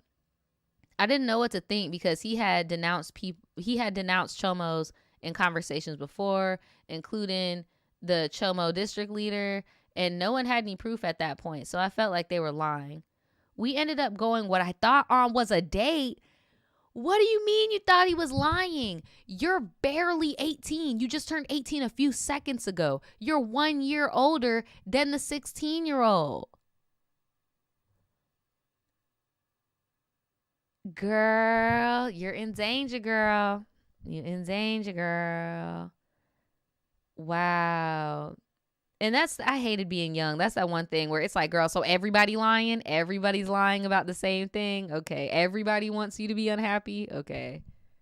Man, look.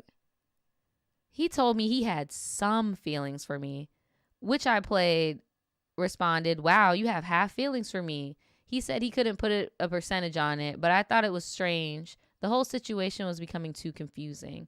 We had good convo and agreed to keep going on dates. But this never ended up happening because I quit around a week later. This was because we were attacked by some customers. What happened was I was the manager that night, and one of the employees, who I'll call Julie, was handling this repeat difficult customer at the drive-thru. It was a lesbian couple that were constantly rude and came around once a week. They got angry because she said, huh, because she couldn't hear them. They got out of the car and threatened to shoot the store up. Oh my gosh. Another one of my employees locked both doors. I was now handling the situation and learned that they were tripping because apparently they asked for a well-done bacon cheeseburger and the bacon wasn't well done. What is this, a restaurant? This is BK, ma'am. Wow.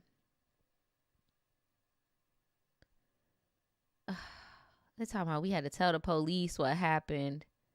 Another coworker called the GM and he took way too long to show up and had the police waiting for 30 minutes to see the surveillance footage. Even though he lives less than 5 minutes away, he didn't seem to care that we were literally attacked and could have potentially died. Overall, his apathy was apparent, and my opinion of him got to an all-time low. Finally, you're seeing the lights. He even expected us to return to work after all of that. I told him straight up that we are cleaning up and going home. Once we started cleaning up, he began to write an incident report for the company and asked me to come into the office with him. I helped him with the incident report. Girl, you shouldn't. Anybody in corporate, all my young bucks in corporate, do not do other people's work for them. If someone isn't asking you to do something in writing with both of y'all bosses CC type shit, don't do it. Because now he's getting all the credit and you're just a regular manager. I let him know that I wasn't coming back and he was genuinely shocked. I had already put in my 2 weeks previously, but he asked me to stay for the summer so he could find another job, and I agreed. However, it was too much for me at this point, and I knew I did not want to go back there, especially since the police did nothing but file a report on those ladies. We saw the car going up and down the street, circling around the area. Oh, what the fuck? These bitches is really trying to nuck and buck. Oh, wow. Not to mention, Julie's mom told us that she's going to sue BK. Excuse me, because the door should not have malfunctioned and unlocked like that. Especially since they knew it was already broken for a year.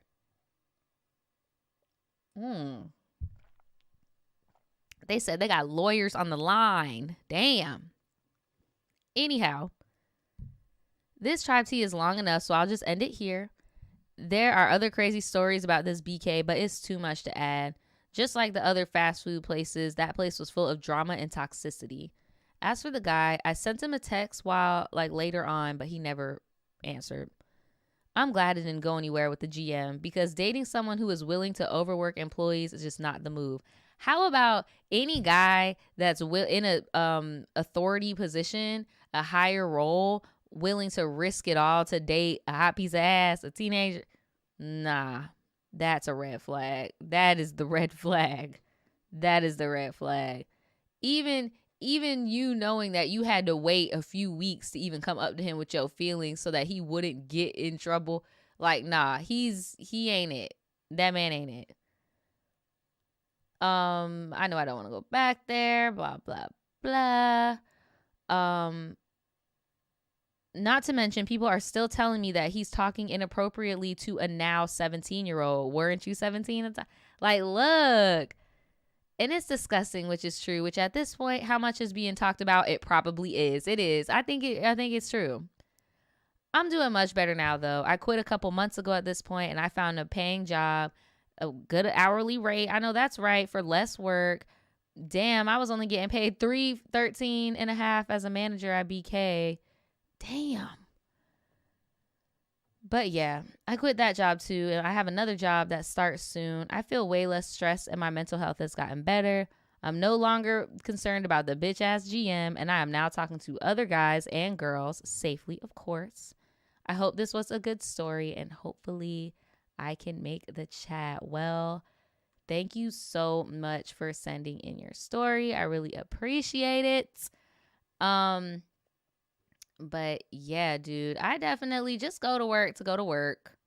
You know, clock in, clock out, do what you need to do. I really love that you're a team player, though. And that's how I know that you are a very good leader, and you can be a very good leader because you do care about your shift members, your team members, and everything. I think that you're going to do just fine. But what does slow you down going up the ladder are these little petty ass work relationships. Like, it's really not worth it at all, in my opinion. Like, it's just not. It's just not. But I'm so proud of you. Congrats for all your success. Keep on going. Keep doing you. And I really think you're going to have good things to come in the future, for real. I really do. And if y'all got any advice, let them know. Let them know. Okay. So I thought I was going to be able to fit in the other one, but I don't know. I don't know. I know that I'll be able to read the Libra men are demons today, but I don't know if we're going to get to the black female friend one, but we shall see. All right, let's start with the Libra men are demons first, because that one's longer. Okay. So for one, I see your pictures. You are giving hot girl. You're giving hottie. You're giving like Instagram baddie. Like, you're eating them up. And then we've got this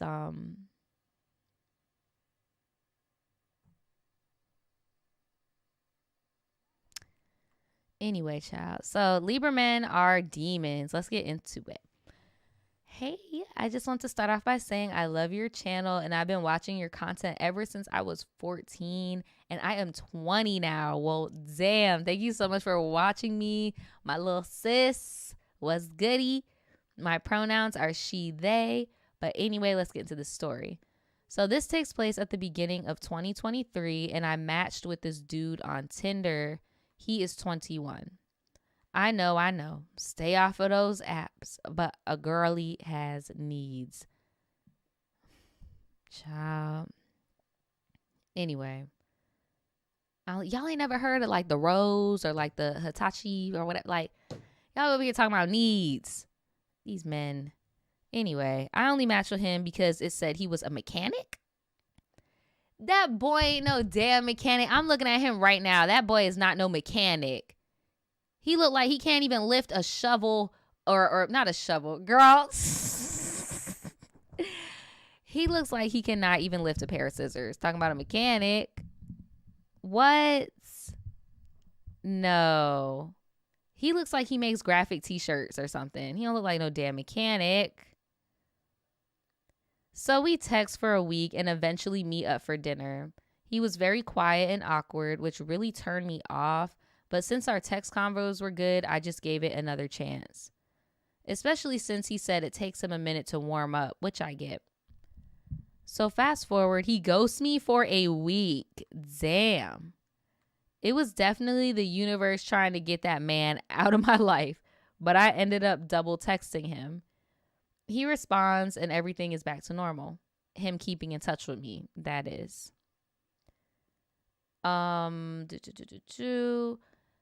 So we're talking one day and I bring up the topic of my struggling mental health and he asks what I'm going through and I share a little bit. He shared that he's been struggling as well, but that if he tells me what it is, he doesn't want me to cut him off.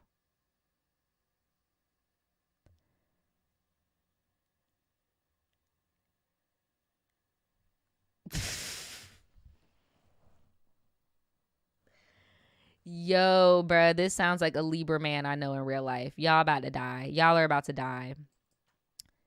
He says he's been struggling with his mental health as well. But if he tells me what it is, he doesn't want me to cut him off. I ask, what is it? And he responds, in summary, I just so happened to get this girl pregnant.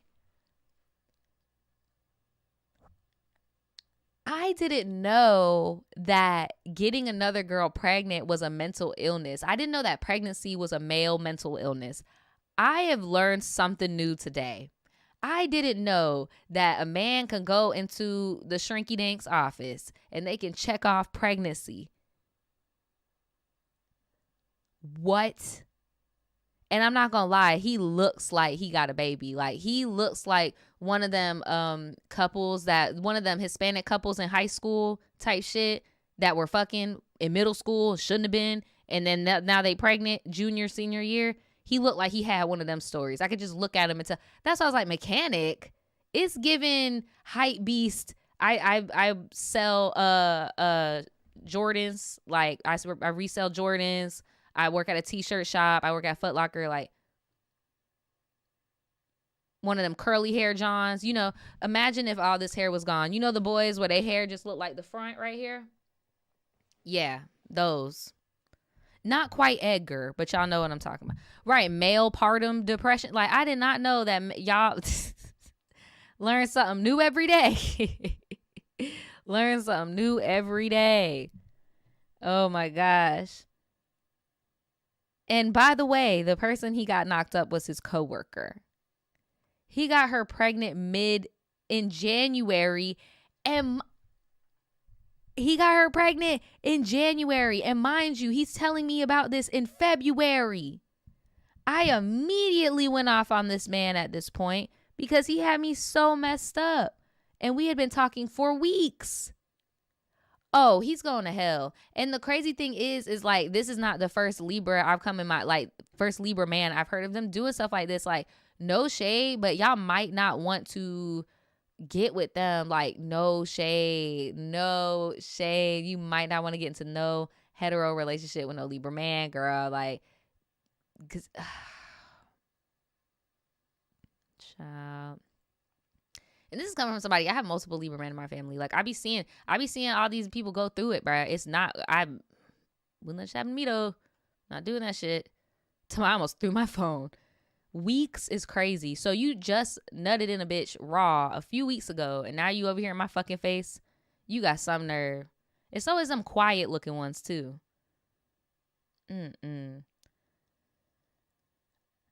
Eventually, I cooled off and felt kind of bad. You don't feel bad for the girl? Oh my gosh. I know I shouldn't have felt bad, but I told him that we should just be friends. He thought I meant friends with benefits, but I had to clarify friends, bitch. They don't know how to do that, girl. Oh my God. How old are y'all? 20 and 21. Oh, duh. Y'all are too young to be doing friends with benefits. It don't work. Fast forward, I take him up on his offer. Oh my God, girl. It's just so crazy how it's like, why? Why are we doing this? Because there's something in you that was like, no, I'm not doing this shit. Because you're like, bro, you got me fucked up. I'm out. Why are you doing this? Like, you're literally, I know you probably don't see it this way, but you literally are rewarding him for his bad behavior. Because now, yeah, I can go nutting a girl and get her pregnant, but I don't even really got to deal with her because I can get this other piece of ass over here, no strings attached. And girl, you think he ain't going to accidentally get you? Like, just him talking to you weeks after doing that just shows recklessness, STD alerts. Like, bro. Fast forward, I take him up on his offer to be friends with benefits, and we do the do. I had a feeling this man was hiding something from me, and I actually bring it up, which he responds, "You're gonna hate me." And I already knew he was gonna say some fuckery. He said his BM just so happens to be his roommate. Ladies, what did I say? They always gonna be like, I live with her, but we're not together. Or I live with her, but we just are playing that we're together for the kids. That is not true. That woman still thinks she's in a relationship with that man. And it's not because she's delusional. It's because that man never told her that they broke up. If there is any man out there that's trying to pursue you and they have just had a child or they have a child on the way, scumbag. Don't date them. Don't take them seriously. They're a slut. They're a slut. And that's coming from somebody who has tons of male sluts in their family. They're sluts. Like, don't do it. I'm being so fucking serious with y'all right now. I'm putting on my serious face. No, seriously. And this isn't the Vine boom noise. This is the Funkmaster Flex boom. Like, think of that. Clues bomb.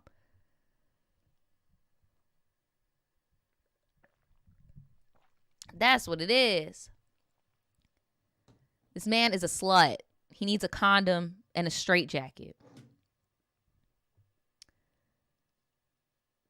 I was definitely going to cut him off at this point, but he tried to explain how they were coworkers who became friends with benefits. He ended the friends with benefits. Girl, you are next. You're next. Like someone said in the chat, this is turning into a threat. This is turning into a threat. You need to get out of here. You need to get out of here. He felt sexually frustrated since his roommate was just a hallway across and familiar. They do the do, and she just so happened to get pregnant. Yeah, this dude, he's dumb as shit. He's getting on my nerves. He also explained how he doesn't really want a relationship and only uses her for her sexual frustrations. What do you think he's doing with you? What do you think he's doing with you? He's coming to you when she's not letting him hit. Oh, my Lord. I tell him it's a little too late for that since they locked in forever now. He also says how they barely see each other since he got a new job and they have different schedules. I tell him I want no parts because what if he's lying about them not having a relationship and the BM finds me and fights me? These are very logical concerns. These are very logical concerns. You know? But I'm like, bruh, there's no way that either he cannot go live with his people or she can't go stay with her people and the baby. Or even she go stay with his people and the baby. Like, there's literally no reason for them to be living together if they're not together. Like, they weren't even married. So I told him I was done for real. Eventually, I said we could see each other one last time because he wasn't going to put me through all that for free. The plan was for him to get me some little toys, if you catch my drift. Girl. So I met up with him at his place. The BM was not there, by the way. You are asking for it, bro. Because at this point, you are a knowledgeable party and you doing way too much, bro. You over here using him for toys. If you don't get on YouTube or Instagram and take one of these hoes' little code and get you a rose for $3, like, sure, it might burn out overnight, but hey, shit, like, what the fuck? I thought you were about to say something like, oh, I'm about to use him to pay my car note. Girl, you said to get some freaking Hitachi. Girl. Oh, my God. So you in this woman's house. The worst part of it all is the fact that he had me in her car. Oh, my God, I can't. No wonder you said you was scared to get beat up. Girl.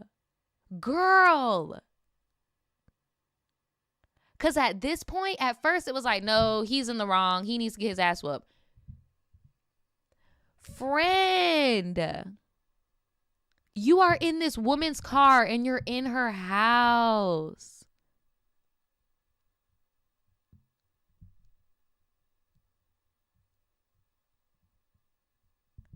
Oh, my God. So after this, I did not cut him off, but remained friends without benefits for real this time, only because I sympathized that he was struggling mentally. I can't tell you how, and I'm not trying to say nobody fucking business, but I can't tell you how many men I have come across in my life who treat getting a woman accidentally pregnant as like a mental turmoil, like this. Oh my God, this bitch just trapped me. And it's like, I'm sorry, but you don't think that woman is going through mental shit too? Her body's changing. Her body's not her own. She fucking pissing, shitting, throwing up, can't keep food down. You just over here thinking. Like, I'm sorry, I don't be feeling bad for these men, bro. Because, yes, it does take two to tango, but I don't believe that you just don't remember nothing in this bitch. I don't believe that you just lost control. I don't believe that, like, oh, the condom just flew away. Like, bro, we're grown as fuck. Like, come on, bro. It's 2023. Sex ed is very accessible. We all got one of these. Like, come on, bro. Like, this shit is so familiar. Like, these dudes be having the same fucking script, bro.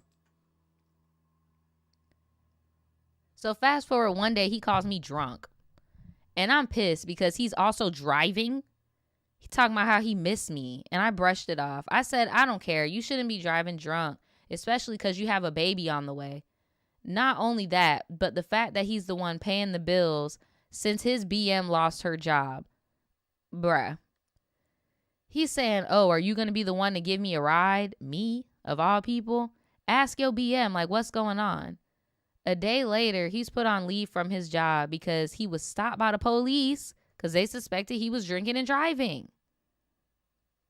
Mind you, not that long ago, he was telling me how he was almost evicted, homeless with a child on the way, just irresponsible, especially since the child's involved. Fast forward, he's dropping off something to me and we're just talking mad shit. And he is talking mad shit about his BM to me, how she is delusional and how she acts like they're in a relationship / going to be a family, how she's insecure. Mind you, he's sharing how they were having a convo in the shower. Like, huh? Another tip for anybody out there. You probably already know this, but another tip for anybody out there. When the dude is just sitting there talking shit to you about a girl, they're trying to convince you. They're not really venting. They're trying to convince you that they don't like them. They don't really, you get what I'm saying? Why do they care so much about a bitch they don't like? Why are they spending their free time with a bitch they do like, talking about a bitch they don't like? Right? I just got too many of these people in my family, bro. It's just, and I've just seen it from the outside like my whole life. So I know all these little tricks and shit. And then you sprinkle some narcissism on top. Like, All I said was, of course she thinks y'all are in a relationship because you're having a baby together. And the fact that they're going to be a family, like it or not, the baby ain't going anywhere. Also, the fact that he, even before the pregnancy, stated he likes doing relationship things without really being a relationship. And it's surprising, and it's surprised that she fell in love with him because he had mentioned it's not his fault. Y'all so petty. You're like, girl, I would have recorded this and sent it to the BM. Oh, but it is his fault. 2 weeks later, this voice in my head just told me to cut him off cold turkey, which is exactly what I did. I blocked his number and socials, but during those 2 weeks before blocking him, I was really questioning his character. Him speaking ill on his BM rubbed me the wrong way. And it's sad because he truly believes he's a good person, but he needs an immense amount of therapy because he is a walking red flag. Yes, he is. Not to mention his raging mommy issues. Oh, it is so obvious. He told me how I look like his mom. Very odd coming from a man I slept with. Also, I found his profile on another dating app and it says doesn't have children. That is another red flag. If a man denies his kids, horrible. I don't care what the bitch did to you, if she took them. I don't care if the state took them hoes. You made a kid.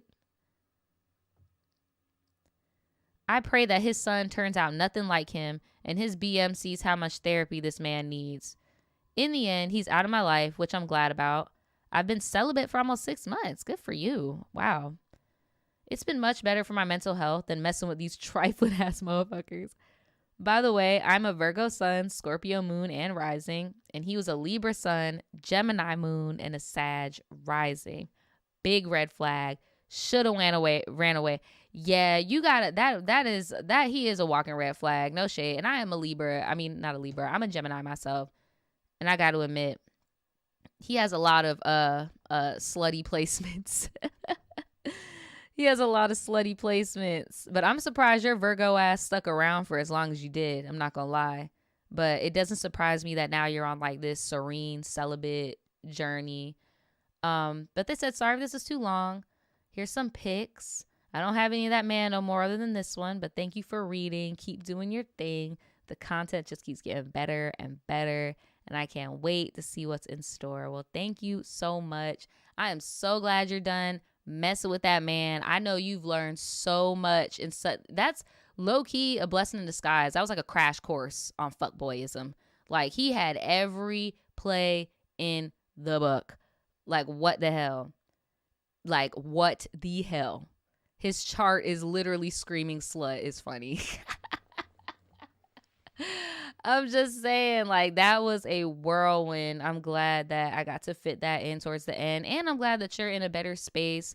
I really hope that that girl that he had the kid with is okay, because I couldn't imagine the mental turmoil she's being through. Like, he's bringing her through the ringer. I wouldn't doubt if they were never no roommates. That was his girlfriend, bro. Like, it's just a mess. It's just a whole mess. But let me know what y'all think.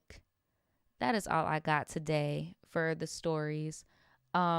Next week, I'm going to start off with the hard to find good Black women friends story. I'm just running out of time. I think I'm starting to lose my voice, too. I'm doing too much.